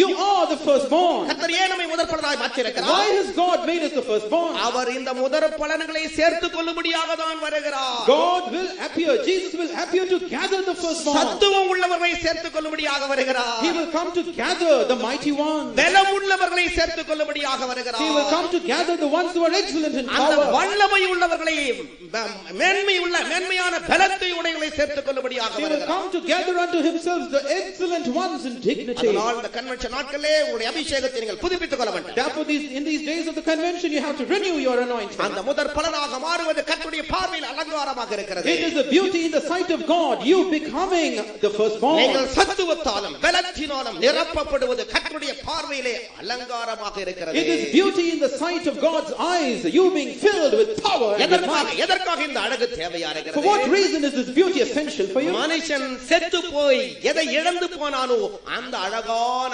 ஊருக்குள் போவதற்கு இந்த சத்துவம் நமக்கு முதற் பலன் நமக்கு தேவையா? this experience of the firstborn, this power is essential for a man who has faced death to be revived to life and re-enter his native city. இப்படிப்பட்ட மேன்மையான அழகான ஆவிக்குரிய அனுபவங்களை கொடுக்கிறதான பரிசுத்த ஆவியின் வல்லமையை, the power of the Holy Spirit that bestows upon man these wondrous and beautiful experiences, நாம் எப்படி பெற்றுக்கொள்ள முடியும்? how can we receive it? முதலாவதாக firstly, சரியானபடி மனம் திரும்பி சரியான ஞானஸ்நானம் எடுக்கிற வேளையிலே கர்த்தர் பரிசுத்த ஆவியை வரமாக நமக்கு கொடுக்கிறார். firstly, when we repent properly and receive water baptism in the right and true sense, the Lord grants to us as a gift the anointing of the Holy Spirit. நீங்கள் நேற்று ஞானஸ்நான சத்தியத்தை கேட்டீர்கள். you heard about the truth of water baptism last night. ஆமென். ஞானஸ்நானம் எடுக்காதவர்கள் நாளைக்கு ஞானஸ்நான வேதபாட கூட்டம் உண்டு, அதிலே பங்கு பெற்று ஞானஸ்நானம் எடுக்கும்படியாக ஒப்புக்கொடுப்பீர்களாக. those who are not yet baptized, there is a baptism service tomorrow. take part in the Bible study that would prepare you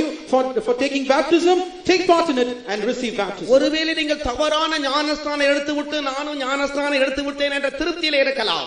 Perhaps you might think that you have already received water baptism, which might not be the true baptism, but you might continue to be satisfied. அப்படினா சரியான ஞானஸ்நானத்தை நாங்கள் ஒரு வார்த்தையில சொல்லத்தானே வேண்டும். if that be so, it's very needful for us, isn't it, to speak about the true baptism? நீங்கள் மனம் திரும்பி பாவ அறிக்கையிட்டு உங்களுடைய செய்கைகளை எல்லாம் வெளியரங்கமாக்கி பாவ மன்னிப்பு நிச்சயத்தை உடையவளாய் ஞானஸ்நானம் எடுக்க வேண்டும். you have to repent of your doings, confess your doings, make manifest the deeds of your life, and then take water baptism. நீங்கள் தெளித்து அல்ல முழுகி ஞானஸ்நானம் எடுக்க வேண்டும். You have to receive water baptism not by sprinkling but by immersion. நீங்கள் இயேசுவின் நாமத்தில் அல்ல அந்த திருத்துவ தெய்வத்தை விசுவாசிக்காத இயேசுவின் நாமக்காரர்கள் கொடுக்கிற அந்த இயேசுவின் நாமத்தில் எடுக்கிற ஞானஸ்நானம் அல்ல, பிதா குமாரன் பரிசுத்த ஆவியின் நாமத்தில் எடுக்கிற ஞானஸ்நானத்தை எடுத்திருக்க வேண்டும். You should have received water baptism not in the name of those people who administer it without having faith in the Trinity, just in the Lord Jesus Christ. You should receive baptism in the name of the Father and of the Son and of the Holy Ghost. உங்களுக்கு ஞானஸ்நானம் கொடுத்த ஆள் பரிசுத்த அபிஷேகத்தை பெற்ற ஆளா இருக்க வேண்டும். The person who has administered baptism to you should have been spirit anointed. இதற்கு மாறான ஞானஸ்நானத்தை எடுத்துவிட்டு நான் ஞானஸ்நானம் எடுத்துவிட்டு என்ற திருப்தியில் நீங்கள் இருப்பீர்களானால், if you continue to be self-satisfied after having received this false baptism, இந்த மகிமையான அழகான ஆவிக்குரிய அனுபவத்தை கொடுக்கிற பரிசுத்த ஆவியின் வரத்தை நீங்கள் பெற முடியாது. you will not be able to receive the gift of the Holy Spirit, which is a glorious and a beautiful experience in its own right. அப்படினால் பரிசுத்த ஆவியின் வரத்தை பெற்றுக்கொள்ளும்படியாக சரியான ஞானஸ்நானத்தை எடுப்பீர்களாக. Therefore receive ye the right baptism that you might receive the gift of the Holy Spirit. அதைத்தான் அப்போஸ்தலர் நடவடிக்கைகள் 2ஆம் அதிகாரம் 38ஆம் வசனத்தில் இப்படி வாசிக்கிறோம். That's what we read in Acts of the Apostles chapter 2 and verse 38. அடுத்ததாக யோவான் சுவிசேஷம் 7ஆம் அதிகாரம் 38ஆம் வசனத்தை வாசிக்கும் பொழுது, next as we read in John's Gospel chapter 7 and verse 38, விசுவாசிகளுடைய உள்ளத்தில் இருந்து ஜீவ தண்ணீர் உள்ள நதிகள் புறப்பட்டு ஓடும் என்று கர்த்தர் சொன்னார். the Lord Jesus said, out of the belly of him who believeth in me shall flow out rivers of living water. என்னத்தை விசுவாசிக்க வேண்டும்? What should you believe? எத்தனையோ ஆண்டுகளுக்கு முன்னதாக யோவேல் தீர்க்கதரிசியின் மூலமாக உரைக்கப்பட்டவருடைய வாக்குத்தத்தத்தை நீங்கள் விசுவாசிக்க வேண்டும். You have to believe in the promises that were spoken of by prophet Joel many years ago. பரிசுத்த ஆவியின் அபிஷேகமானது யூதர்களுக்கு மட்டுமல்ல, the anointing of the Holy Spirit is not reserved just for the Jews. தூரத்திலிருந்து நம்முடைய தேவனாகிய கர்த்தர் வரவழைக்கிறது எந்த சாதியானாலும் எந்த ஜனமானாலும் எந்த பாஷைக்காரரானாலும் பெற்றுக்கொள்ளும்படியாக வாக்குத்தத்தம் பண்ணப்பட்டிருக்கிறது. It is promised to every man, whether he be Jew or Gentile, regardless of who that person is, whom the Lord our God shall call from afar off. முழு உலகத்தையும் நேசித்து பிதா அந்த வாக்குத்தத்தத்தை கொடுத்திருக்கிறார். The Lord, having loved the whole world, has granted this promise. அந்த வாக்குத்தத்தம் நிறைவேறும்படியாக நீங்கள் காத்திருந்து தேவ சமூகத்திலே காத்திருந்து அபிஷேகத்தை பெற்றுக்கொள்வீர்களா? For that promise to be fulfilled in your life, tarry thou in the presence of God that you might receive that gift. நீங்கள் ஒருவேளை காத்திருந்திருக்கலாம். Perhaps you might have tarried. பெற்றுக்கொள்ள தாமதமாக இருக்கலாம். Perhaps things could have been delayed. You might not have received it. ஆனாலும் சோர்ந்து போக கூடாது. Yet you should not faint. கர்த்தர் அப்படி சொல்லி இருக்கிறார். That's what the Lord has said. கேளுங்கள் கொடுக்கப்படும். Ask and ye shall receive. பரிசுத்த ஆவியானவர் நன்மை என்று திருவசனம் சொல்லுகிறது. நன்மை.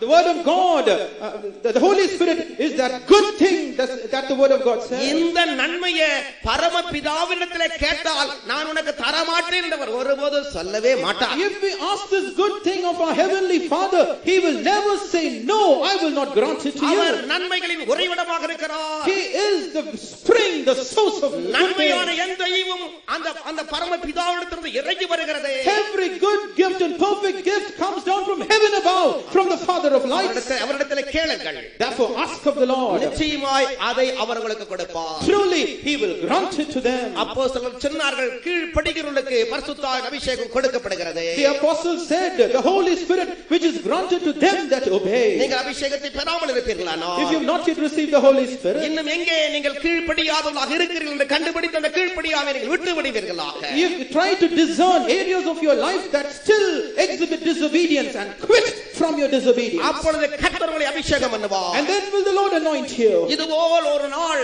அந்த கொர்நேலிய வீட்டிலே பரிசுத்த பேதுரு பிரசங்கம் பண்ணிக் கொண்டிருந்தார். On a day similar like we are in today, Peter was preaching at the house of Cornelius. அவர் பேசிக் கொண்டிருக்கிற சத்தத்தை கேட்டதான் அந்த வீட்டார் விசுவாசித்தார்கள். The people who happened to hear the words of the preaching of Peter, they believed in that. வசனத்தை கேட்டுக் கொண்டிருக்கும் பொழுதே பரிசுத்த ஆவியானவர் ஒவ்வொரு மேலும் இறங்கினார். Even as they were listening to the words of God, the Holy Spirit descended upon them all. அவர்கள் அந்நிய பாஷையிலே பேசி தேவனை மகிமைப்படுத்தினார்கள். And they all spake in strange tongues and they glorified God. அன்றைக்கு மட்டுமல்ல, It was not just then. இன்றைக்கும் அந்த ஆவியானவர் மாறாதவராக இருக்கிறார். The Holy Spirit is yet the same even today. He is unchanging. பிதாவின் வாக்குத்தத்தம் மாறாததாக இருக்கிறது. The Father's promise is unchanging. அவரிடத்திலே கேட்டு அதை நாம் பெற்றுக்கொள்வோமாக. May we ask of him and receive it. நம்முடைய ஆவிக்குரிய வாழ்க்கை வாழ்க்கை அலங்கோலமாக இராதபடி, so that our spiritual life might not be ugly and அது ஒரு awkward, அழகானதாக இருக்கும்படியாக, that it might rather be beautiful. பரிசுத்தாவின் அபிஷேகத்தை பெற்று அழகான வாழ்க்கையை நாம் செய்யும்படி விரும்புவோமா? Let us desire to receive the unction of the Holy Spirit and live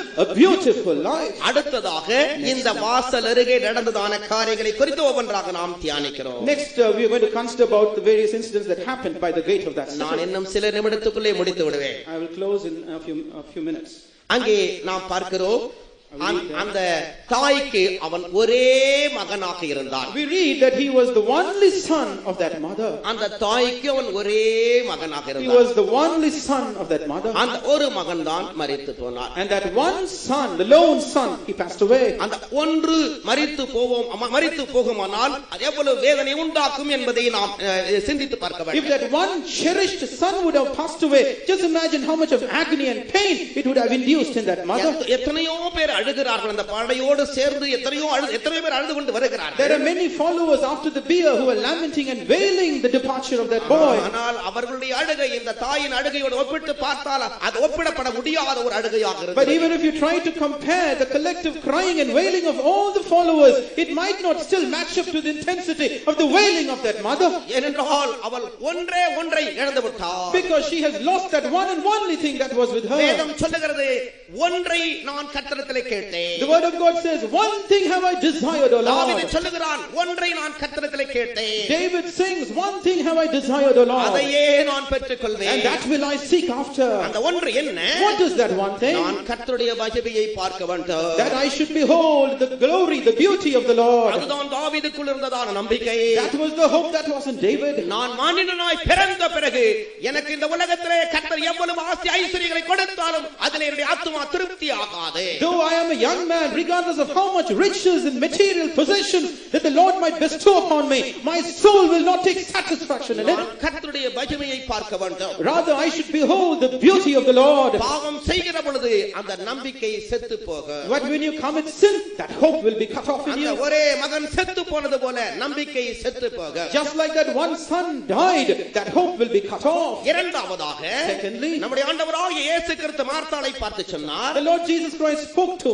Martha. மார்த்தாளே மார்த்தாளே, Oh Martha, நீ Martha, அநேக காரியங்களை குறித்து கவலைப்பட்டு கலங்குகிறாய். thou art encumbered about many things and art troubled. தேவையானது ஒன்றே. But one thing is needful. மரியாள் தன்னை விட்டு எடுபடாத நல்ல பங்கை தெரிந்து கொண்டாள். And Mary had chosen that good part that shall not be taken away from அந்த her. ஒன்று என்று சொல்வது, That one thing, as we say, அவருடைய பாதத்திலே இருந்து பெற வேண்டியதான இளைப்பாறுதலை காட்டுகிறது. it speaks of the rest that we have to receive sitting at the feet of the Lord. உலகத்திலே நீங்கள் எதைத்தான் பெற்றிருந்தாலும், Regardless of whatever you might have received in your life, சமாதானம் இல்லாமல் ஒரு இளைப்பாறுதல் அற்றவர்களாக இருப்பீர்களானால், if you are still void of peace and rest in your life, உங்களுக்குள்ளே இருக்கிற பாவமும் அக்கிரமமும் அந்த இளைப்பாறுதலை அது செத்து சாகடித்திருக்கிறது. the sin and iniquity of your life is annulled and put an end to that peace of your அந்த life. இளைப்பாறுகிற ஜீவியத்தை அது சாகடித்திருக்கிறது. It has annulled and destroyed your restfulness in life. ஆனபடினால் அந்த இளைப்பாறுதலை இழந்து போன பிறகு நாம் அழாமல் இருக்க முடியாது.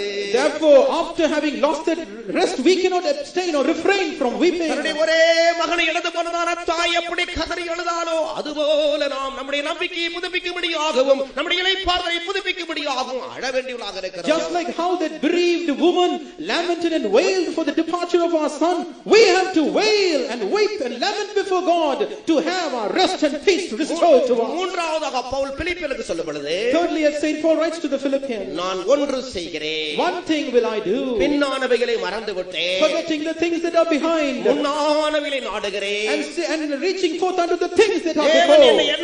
என்ன அழைப்பினால் அழைத்தாரோ, And that calling wherewith God called me, எதை பெற்றுக் கொள்ளும்படியாக அழைத்தாரோ, and the thing for which He called me to அதை apprehend, பெற்றுக் கொள்ளும்படியாய் ஆசையாய் தொடருகிறேன். I press towards that mark gladly that I might attain to that prize. நீங்கள் ஒருவேளை பாவத்தின் நிமித்தமாய் அக்கிரமத்தின் நிமித்தமாய் அந்த லக்கை இழந்து வலதுபுறம் இடதுபுறம் சாய்ந்திருப்பீர்களானால், Perhaps if you because of your sin and iniquity might have missed that prize, that mark, and might have gone astray to the left or to the right, இந்த ஆவிக்குரிய வாழ்க்கை விட்டு நீங்கள் வலதுபுறம் இடதுபுறம் சாய்ந்திருப்பீர்களானால், if you might have swerved to the left or to the right, not walking straight on in your spiritual life, நீங்கள் அந்த வாழ்க்கையிலே செத்தவர்களாக இருக்கிறீர்கள். you are a man who is as good as dead. அந்த ஒரே ஒரே ஒரு மகனை இழந்து போன தாய் எப்படி புலம்பி அழுகிறாளோ, just like how that woman bereaves the departure of a only son, அதுபோல ஆண்டவரே என்னுடைய இலக்கை நான் இழந்து விட்டேன், என்னுடைய இலக்கை நோக்கி நான் ஆசையாய் தொடரும்படியா என்னை புதுப்பியும் என்று நீங்கள் அழ வேண்டியவர்களாக இருக்கிறீர்கள். you are also a people who are obliged to weep and cry before God. Lord, I have missed the mark, missed the prize. Help me, Lord, to press forward that I may attain to that prize. நான்காவதாக, Fourthly, அழுகிறதான் இந்த தாயை எத்தனையோ பேர் ஆறுதல் படுத்தி இருப்பார்கள். many people around that woman could have consoled that woman in her weeping. யார் ஆறுதல் படுத்தினாலும் அவளுடைய நஷ்டத்தை ஈடுகட்ட ஒருவரால முடியாது. Regardless of how much comfort might have been provided to her, no one could have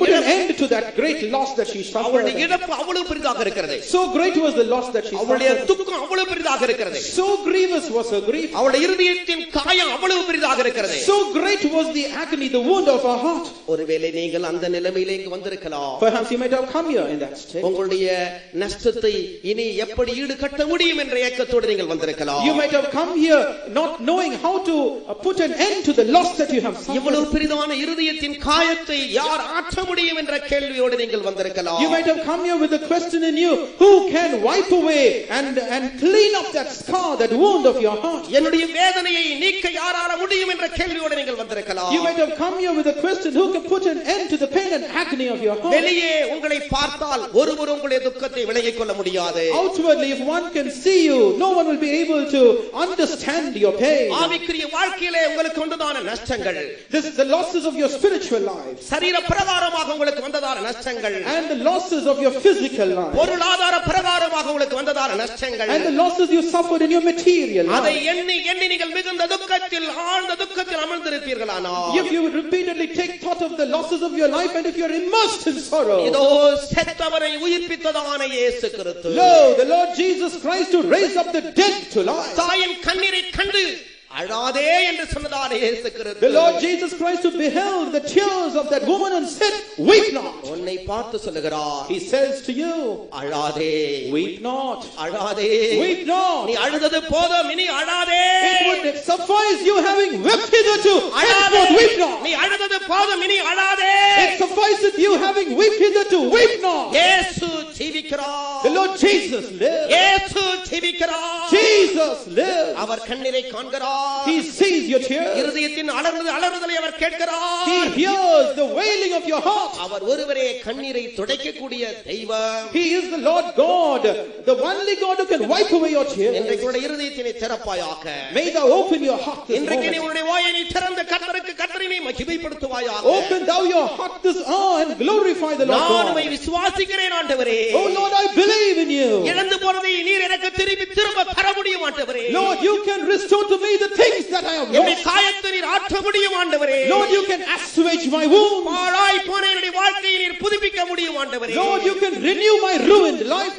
விசுவாசித்தால் நிச்சயமாக நீ தேவனுடைய மகிமையை காண்பாய். If you shall believe, truly, surely thou shalt see the glory of God. ஐந்தாவதாக, Fifthly, அந்த வாலிபனை பார்த்து கர்த்தர் சொன்னார், வாலிபனே எழுந்திரு என்று and சொன்னார். next he said to that young man, oh young man, அவருடைய arise. வார்த்தை உயிர்ப்பித்தது, That word, it quickened him. வார்த்தை சாவை பரிகரித்தது, That word, it annulled, abolished death. அந்த வார்த்தை சாவை அகற்றுமானால், If that word itself can abolish death, சாவுக்கு ஏதுவாய் உடைய சரீரத்தில் இருக்கிறதான வியாதியை அகற்றுவது எம்மாத்திரம். how much more easy will that be for that word to put an end and abolish the sickness in your mortal body? செத்த சரீரங்களை உயிர்ப்பிக்கிற வல்லமை பரிசுத்த ஆவியின் வல்லமை. The power of the Holy Spirit is to quicken your mortal body. செத்த சரீரங்களை உயிர்ப்பிக்கிற வல்லமை பரிசுத்த ஆவியின் வல்லமை. The power of the Holy Spirit is to quicken to life your dead நீங்கள் body. வியாதியஸ்தராக வந்திருக்கலாம். You might have come here as a sick man. சரீரத்தில் பலவீனராய் வந்திருக்கலாம். You might be here as an infirm person. இன்றைக்கும் கர்த்தர் மாறாதவராக Even இருக்கிறார். today the Lord is unchanging. அவருடைய குணமாக்குகிற வல்லமை மாறாததாக His இருக்கிறது. healing power is unchanging. இங்கே இந்த வாலிபனை அவர் எழுப்பின பொழுது Here when he raised up this young man, சூழ்ந்திருந்த ஜனங்கள் கண்டார்கள். the people who thronged them, they saw. அவர்கள் எல்லாரும் பிரமித்து போனார்கள். They were all amazed. அவர்கள் ஆச்சரியப்பட்டார்கள். They were all surprised. அவர்கள் கர்த்தரை புகழ்ந்து சொல்லுகிறதை நாம் பார்க்கிறோம். We read about how they glorified God. கடைசியாக அந்த 16ஆம் வசனத்தை வாசித்து முடிப்போம். Let's close with the reading of verse 16. எல்லாரும் பயமடைந்து மகா தீர்க்கதரிசியானவர் நமக்குள்ளே தோன்றி இருக்கிறார் என்றும் தேவன் தமது ஜனங்களை சந்தித்தார் என்றும் சொல்லி தேவனை மகிமைப்படுத்தினார்கள். And there came a fear on all, and they glorified God, saying that a great prophet is risen up among us, and that God has visited his people.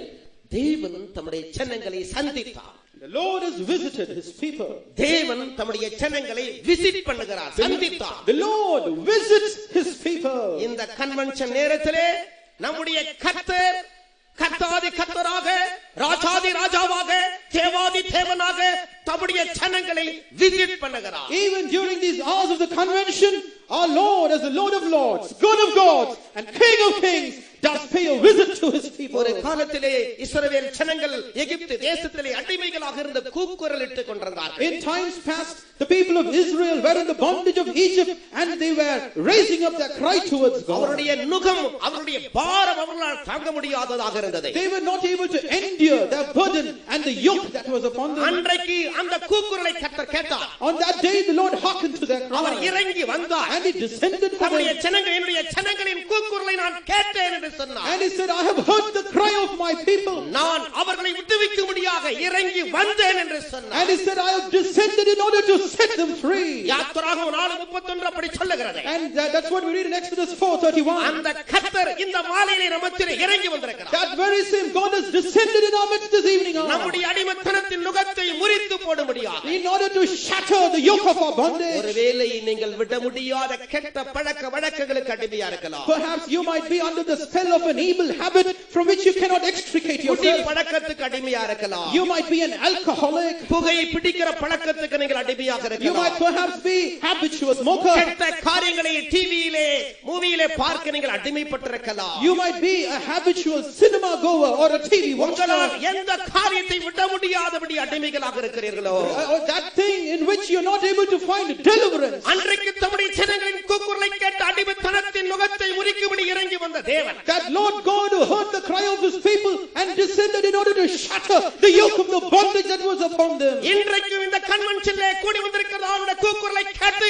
உன்னை விடுவிக்கிறவராக இறங்கி வந்திருக்கிறார். Even now in this convention has he descended, hearkening to your cry to liberate you. எல்லாரும் கண்களை May மூடுங்கள். we all close our eyes. கர்த்தர் நம்மத்தில் உண்டு என்பதை விசுவாசியுங்கள். Let us all believe that the Lord is in our midst. தேவன் நம்மோடு பேசுகிறார், பரிசுத்த ஆவியானவர் நம்மோடு பேசுகிறதை நாம் விசுவாசிப்போம். May we believe that the Lord is speaking with us and the Holy Spirit is communing with us. நாங்கள் எங்களுடைய வார்த்தையை சொல்லவில்லை, We speak not of our own. நாங்கள் தேவனுடைய வார்த்தையை பிரசங்கிக்கிறோம். Rather we preach the words of கர்த்தருடைய God. வார்த்தை வல்லமையுள்ளதாக இருக்கிறது. The words of God are full of power. அன்றைக்கு அவர் தம்முடைய ஜனங்களை சந்திக்கும்படி இறங்கி வந்திருப்பாரானால், If the Lord would have descended then to visit his people, இன்றைக்கும் அவர் உங்களை சந்திக்கும்படியாய் இறங்கி வந்திருக்கிறார். even now as he descended to visit you, நீங்கள் வியாதியஸ்தராக இருக்கலாம், you might be sick. கர்த்தர் நிச்சயமாய் உங்களை சுகப்படுத்துவார். The Lord truly will deliver you. நீங்கள் பில்லி சூனிய கட்டுகளுக்குள் கடந்து வந்திருக்கலாம், You might have come here under the spell of sorcery and மந்திர witchcraft. வாதங்களால் நீங்கள் கட்டப்பட்டவர்களாய் You might வந்திருக்கலாம். have been bound by black magic. தேவனுடைய வல்லமை உங்கள் மேல் இறங்கும் போது, But when the power of God touches you,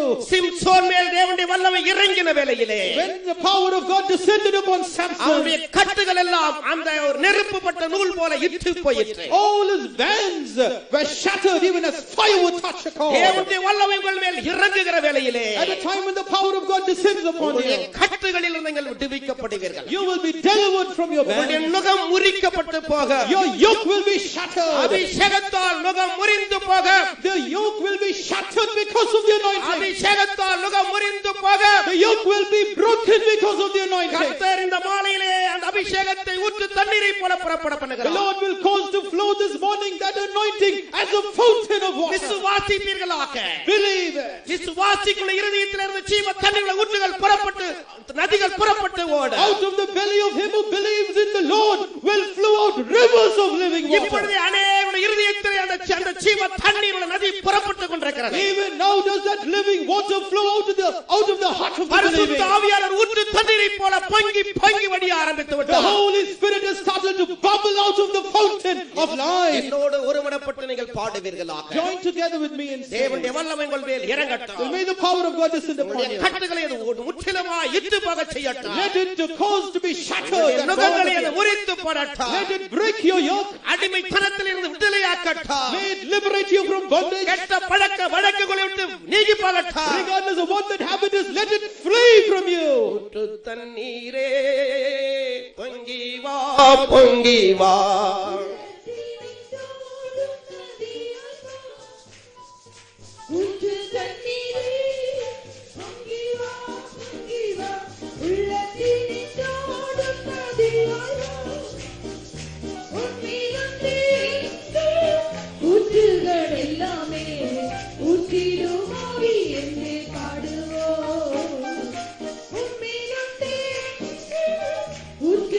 ஊற்றுகள் எல்லாமே ஊற்றிடும் ஆவி என்றே பாடுவா. ஊற்று தண்ணீரே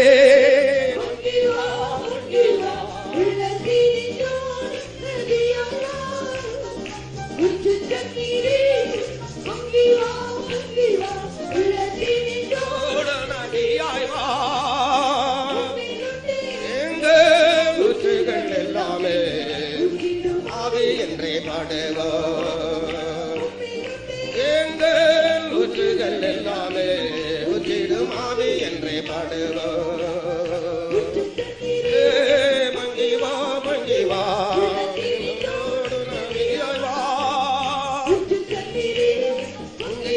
மங்கி வா உள்ளத்தில் நின்றோடு நதியாய் வா. எங்கள் ஊற்றுகள் எல்லாமே கர்த்தருடைய வல்லமை இறங்குவதாக. கர்த்தருடைய வல்லமை இறங்குவதாக. அபிஷேகமுடைய இருதயத்தின் ஆழத்திலிருந்து பொங்கி வழிவதாக. எல்லா வியாதி அடிமை தரத்தின் நுகங்கள் முறிக்கப்படுவதாக. கெட்ட பழக்க வழக்கங்கள் உங்களை விட்டு நீங்குவதாக.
கர்த்தருடைய வல்லமை நமக்கு இறங்குகிறது. கர்த்தருடைய வல்லமை நமக்கு இறங்குகிறது. கர்த்தருடைய வல்லமை ஒவ்வொரு மேல இறங்கிக் கொண்டிருக்கிறது.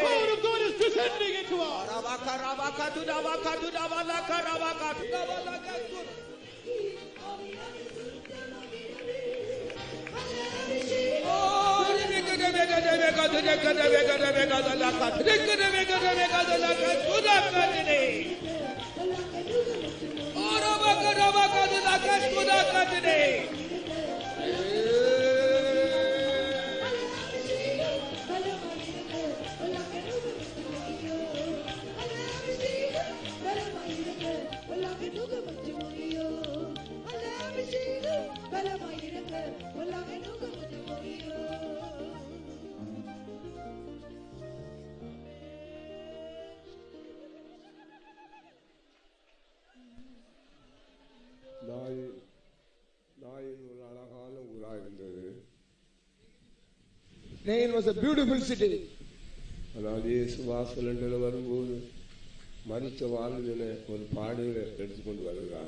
But when he came near to the door, he saw people carrying a young man on the coffin box.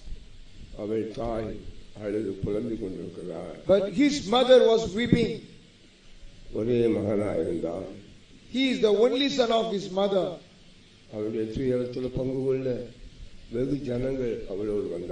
Many people shared her sorrows by accompanying her.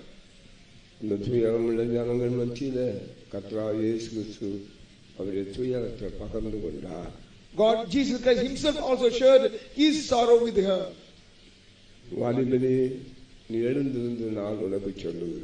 Young man, I say unto you, arise.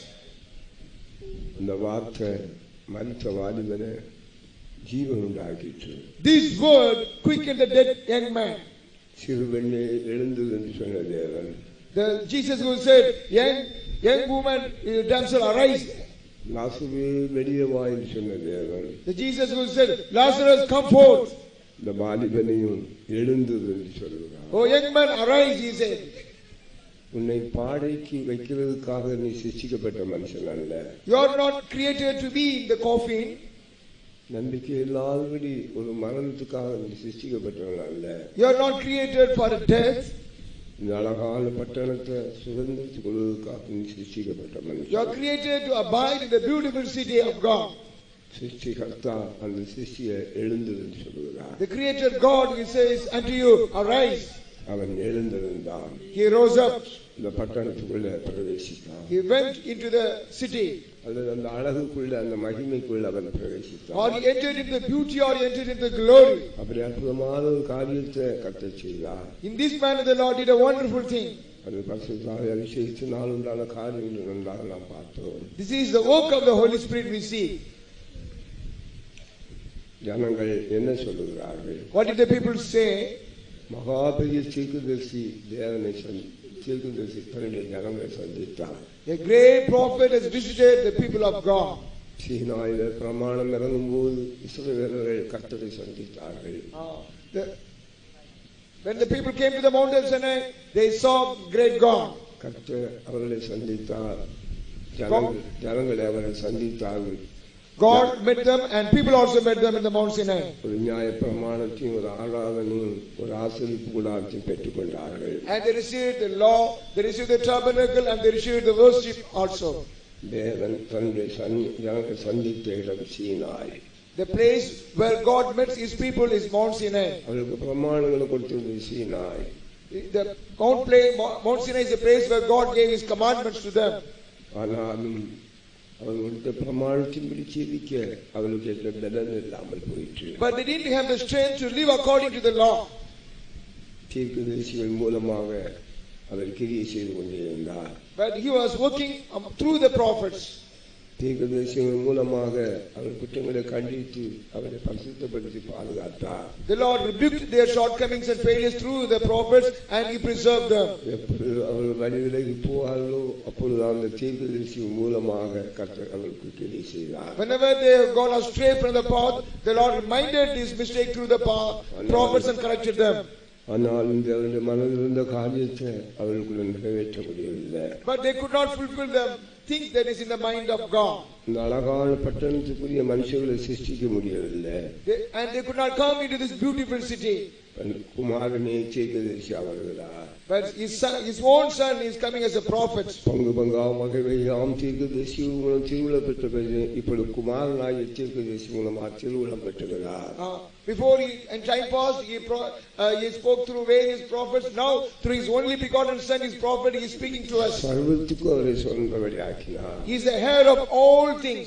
இந்த மகா தீர்க்கதரிசி மூலமாக சர்வத்தையும் வெளிப்படுத்தினார். Through this great prophet he revealed everything unto us. வெளிப்படுத்தப்படாத பொருள் ஒன்றும் இல்லை. There is nothing that he has not revealed. யானை கிரியிலா இருக்கிறது. And it is the work of the Holy Spirit. The comfort of the Holy Spirit will come and he will glorify me, he said. What is the work of the Holy Spirit? To transform every man into the image of his son. Every day the Holy Spirit puts on the Spirit of Christ in us. Whatever thing that belongs to Christ, he makes it as our own. He makes us a young man to enter into this city. When the great prophet when we do a great work,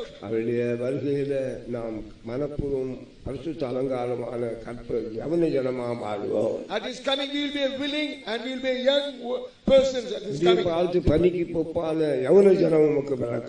be like a young man is born as a dew of the morning. Full of beauty of holiness. உன்னுடைய ஜீவியத்தில் உன்னோடு போராடக்கூடிய எல்லா மரணத்தின் வல்லமையும் whatever the forces of death that is working against in your life. இந்த மகா தீர்க்கதரிசி இவனை பார்த்து சொல்லுகிறார். The great prophet looking at you is saying, மகா வல்லமை அனுப்புகிறவர் சொல்லுகிறார். the one who sent the great நீ prophet. எழுந்திரு. He says, நீ arise. எழுந்திரு. He says, arise. கலபகதுலா கலபகதுலா கலபலா. ஏய் கலபகதுலா கலபலா. கலபகதுலா கலபகதுலா கலபகதுலா கலபகதுலா. மரித்தோரையும் எழுப்பும் வல்லமை மரண சரீரமாகிடுமே. மரித்தோரையும் எழுப்பும் வல்லமை மரண சரீரமாகிடுமே. மரித்தோரையும் எழுப்பும் வல்லமை மரண சரீரமாகிடுமே. மரித்தோரையும்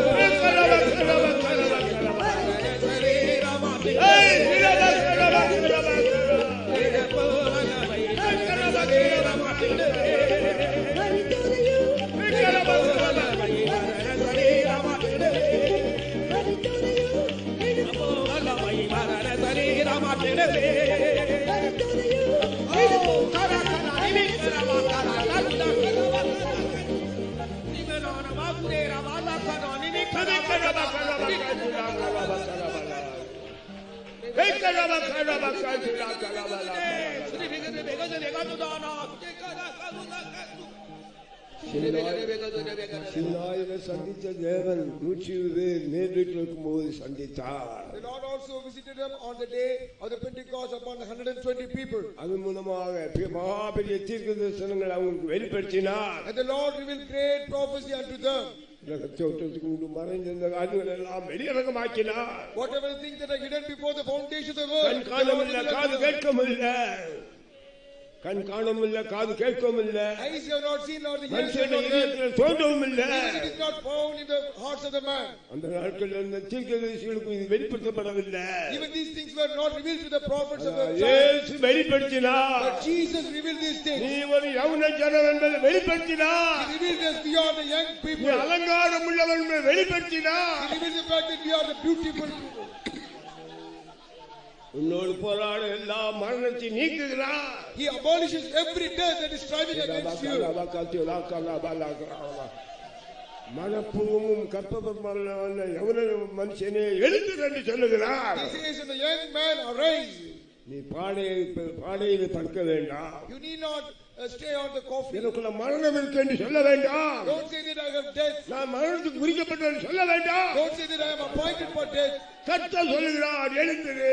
The Lord says, "Arise." கர்த்தர் சொல்லுகிறார் எழுந்திரு. The Lord says, "Arise." ஓய் கலபகதுலா கலபகலபகலப. அந்த மகாபெரிய தீர்க்கதரிசி தன்னுடைய பரிசுத்த ஆவியின் வல்லமை அனுப்பி எழுந்திரு என்று சொல்லுகிறார். The great prophet sending his ஓய் voice. கலபகதுலா கலபகதுலா கலபகலபகலப. மரணமே உன் கூரங்கே, மரணமே உன் கூரங்கே. Oh death, where is the sting? ஜெயமா விழுங்கினவன் He is the one who swallows up in victory. எழுந்திரு என்று சொல்லுகிறார். He says, "Arise."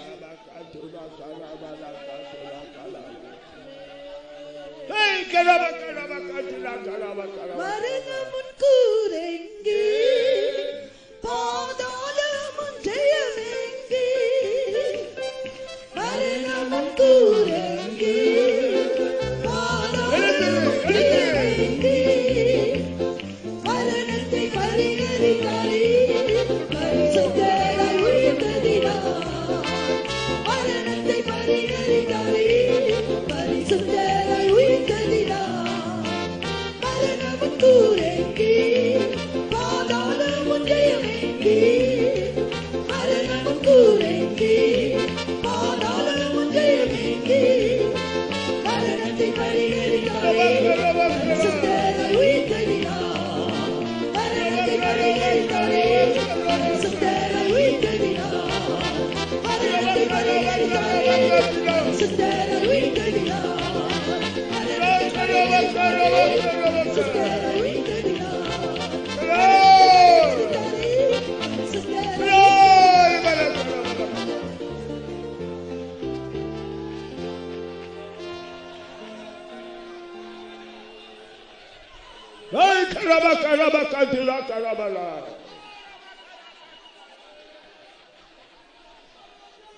கர்த்தரை மரித்தோரிலிருந்து எழுப்பின தேவன். The God who quickened Jesus from the dead. தன்னுடைய வல்லமையினால் நம்மை எழுப்புவார். Even with the same power he will also quicken. தன்னுடைய வல்லமையின் அபிஷேகத்தால் ஒவ்வொரு நாளும் நம்முடைய ஆவியை நம்மை உயிர்ப்பிப்பார். With the power, the quickening power, every day he will renew us. Our எழுப்புகிறவர். He is the one who raises. Our எழுப்புகிறவர். He is the one who raises us up.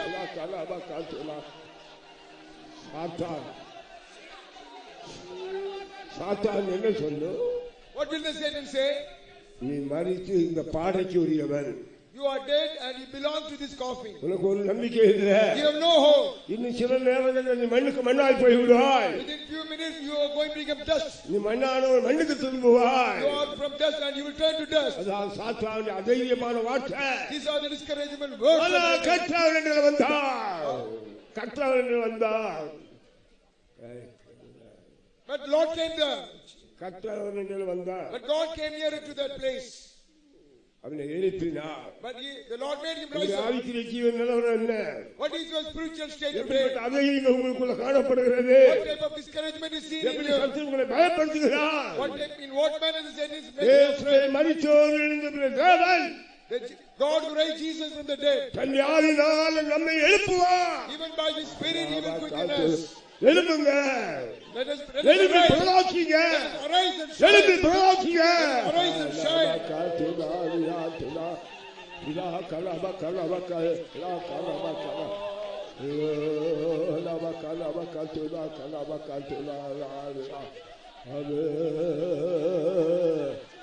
மரித்தோரை விட்டு எழும்பு.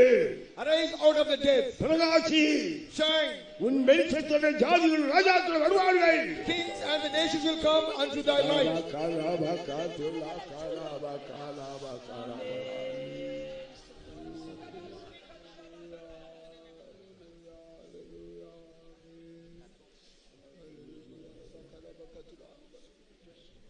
அன்புள்ள ஆண்டவரே, மகா இரக்கமும் கிருபை நிறைந்த எங்கள் பரிசுத்த பிதாவே, இந்த 3ஆம் நாள் கன்வென்ஷனை கர்த்தருடைய ஆவியானவர் நீர் முற்றிலும் பொறுப்படுத்து ஆசீர்வாதமாக நடத்தி தந்தீர். நம்முடைய ஜனத்தெல்லாம் நீர் கொண்டு வந்தீர். இயற்கையெல்லாம் அனுகூலமாக்கி தந்தீர். வல்லமையான தீர்க்கதரிசி எங்கள் மத்தியிலே உலாவிக் கொண்டிருக்கிறீர். மகா பெரிய தீர்க்கதரிசி எங்கள் மத்தியிலே உலாவிக் கொண்டிருக்கிறீர். இன்றைக்கும் ஆண்டவரே, மரித்தோரை உயிர்ப்பிக்கக்கூடியவர், அழிவில்லாதவர்களாய் மாற்றக்கூடியவர், எங்கள் மத்தியிலே அசைவாடிக்கிறீர், செய்து கொண்டிருக்கிறீர். ஜீவனுள்ள வல்லமுள்ள வார்த்தையோடு நீர் எங்களோடு பேசிக் கொண்டிருந்தீர். ஸ்தோத்திரம் ஆண்டவரே, ஸ்தோத்திரம். நாயின் என்னும் ஊரிலே நீர் ஆண்டவரே அந்த வாலிபன், மரித்த வாலிபனை எழுந்திரு சொன்ன இயேசு மகா வல்லமையோடு கூட எங்கள் மத்தியிலே நீர் கிரியை செய்து கொண்டிருக்கிறீர்கள். ஸ்தோத்திரம் ஆண்டவரே, ஸ்தோத்திரம். ஆண்டவரே, பாவம் செய்து தன்னுடைய தேவனுடைய சாயல், தேவனுடைய ரூபம், எல்லா அழகையும் ஆசீர்வாதத்தையும் இழந்ததான மனிதனை மறுபடியும் சந்திக்கும்படியாக நீர் இந்த பூமியிலே வெளிப்பட்டீர். ஆனவனாலும் நன்றியோடு துதிக்கிறோம் ஆண்டவரே, ஸ்தோத்திரம் ஆண்டவரே. நீர் எங்களுக்கு மறுபடியுமாக எல்லா விதமான ஆசீர்வாதத்தையும், உம்முடைய அதே சாயலையும், பரிசுத்தத்தையும், மகிமையையும், அழகையும் பெற்று உம்முடைய அருமையான அந்த புதிய எருசலேம், சீயோன், அந்த பட்டணத்தை, அந்த நகரத்தை அடையும்படியாக மரித்து நாரி கடந்த எங்களை நீர் சந்திக்கும்படியாக வந்தீர் ஆண்டவரே. இந்த வேளையிலும் இருதயத்தை திறந்து நாரி கிடக்கிறதான எல்லா பாவ, சாவ, ரோகம், வியாதி, வேதனைகள் இருந்து விடுதலையாக்கப்பட்டவர்களாக, உயிர்ப்பிக்கப்பட்டவர்களாக உம்முடைய அழகை பெற்றுக்கொள்ள பரிசுத்த ஆவியை இந்த நாட்களில் நீர் அனுப்பியிருக்கிறீர். அந்த பரிசுத்த ஆவியானவர் அழகான அருமையான வேலையை மனிதனுக்குள்ளே நீர் செய்து கொண்டிருக்கிறீர். மகா தீர்க்கதரிசியானவர், பரிசுத்த ஆவியானவர் எங்களுக்குள்ள அருமையான வேலையை நீர் செய்து கொண்டிருக்கிறீர் ஆண்டவரே. அதற்காக மனப்பூர்வமாக ஒப்பு கொடுக்கிற ஒவ்வொருத்தரையும் உயிர்ப்பித்து எவன ஜனங்களாக, பரிசுத்த ஜனங்களாக, அதற்காக மனப்பூர்வமாய் ஒப்பு கொடுக்கிற ஜனங்களாக நீர் கிரியை நடப்பித்துக் கொண்டிருக்கிறீர். அதற்காக நன்றியோடு துதிக்கிறோம் ஆண்டவரே. ஸ்தோத்திரம் ஆண்டவரே, ஸ்தோத்திரம். கண்ணீரோடு அந்த ஒரே மகனை இழந்ததான அந்த தாயை போல கண்ணீரோடு, கவலையோடு, வேதனையோடு, பலவிதமான ஆவிக்குரிய சரீரப்பிரகாரமான ஆன்மீகமான பல வேதனையோடு வந்திருக்கிற ஜனங்களை நீர் இன்றைக்கு சந்தித்திருக்கிறீர். நீர் இன்றைக்கு விடுதலை ஆக்கி இருக்கிறீர். நீர் இன்றைக்கு உயிர்ப்பித்திருக்கிறீர். அதற்காக நன்றியோடு துதிக்கிறாங்க தாவே. ஸ்தோத்திரம். அற்புதரே உடைய கரத்தில் ஒப்பு கொடுக்கிறோம். தொடர்ந்து கிரியை செய்து உடைய நாமத்தை மயப்படுத்தும். உடைய நல்ல வேலையை நிறைவேற்றும். இயேசுவின் நாமத்தில் தாழ்மையாக வேண்டிக் கொள்கிறோம் பிதாவே. நமது கர்த்தராகிய கிறிஸ்துவின் பிதாவாகிய நமது கர்த்தராகிய நம்ம இருக்கிறாங்க. அல்லேலூயா.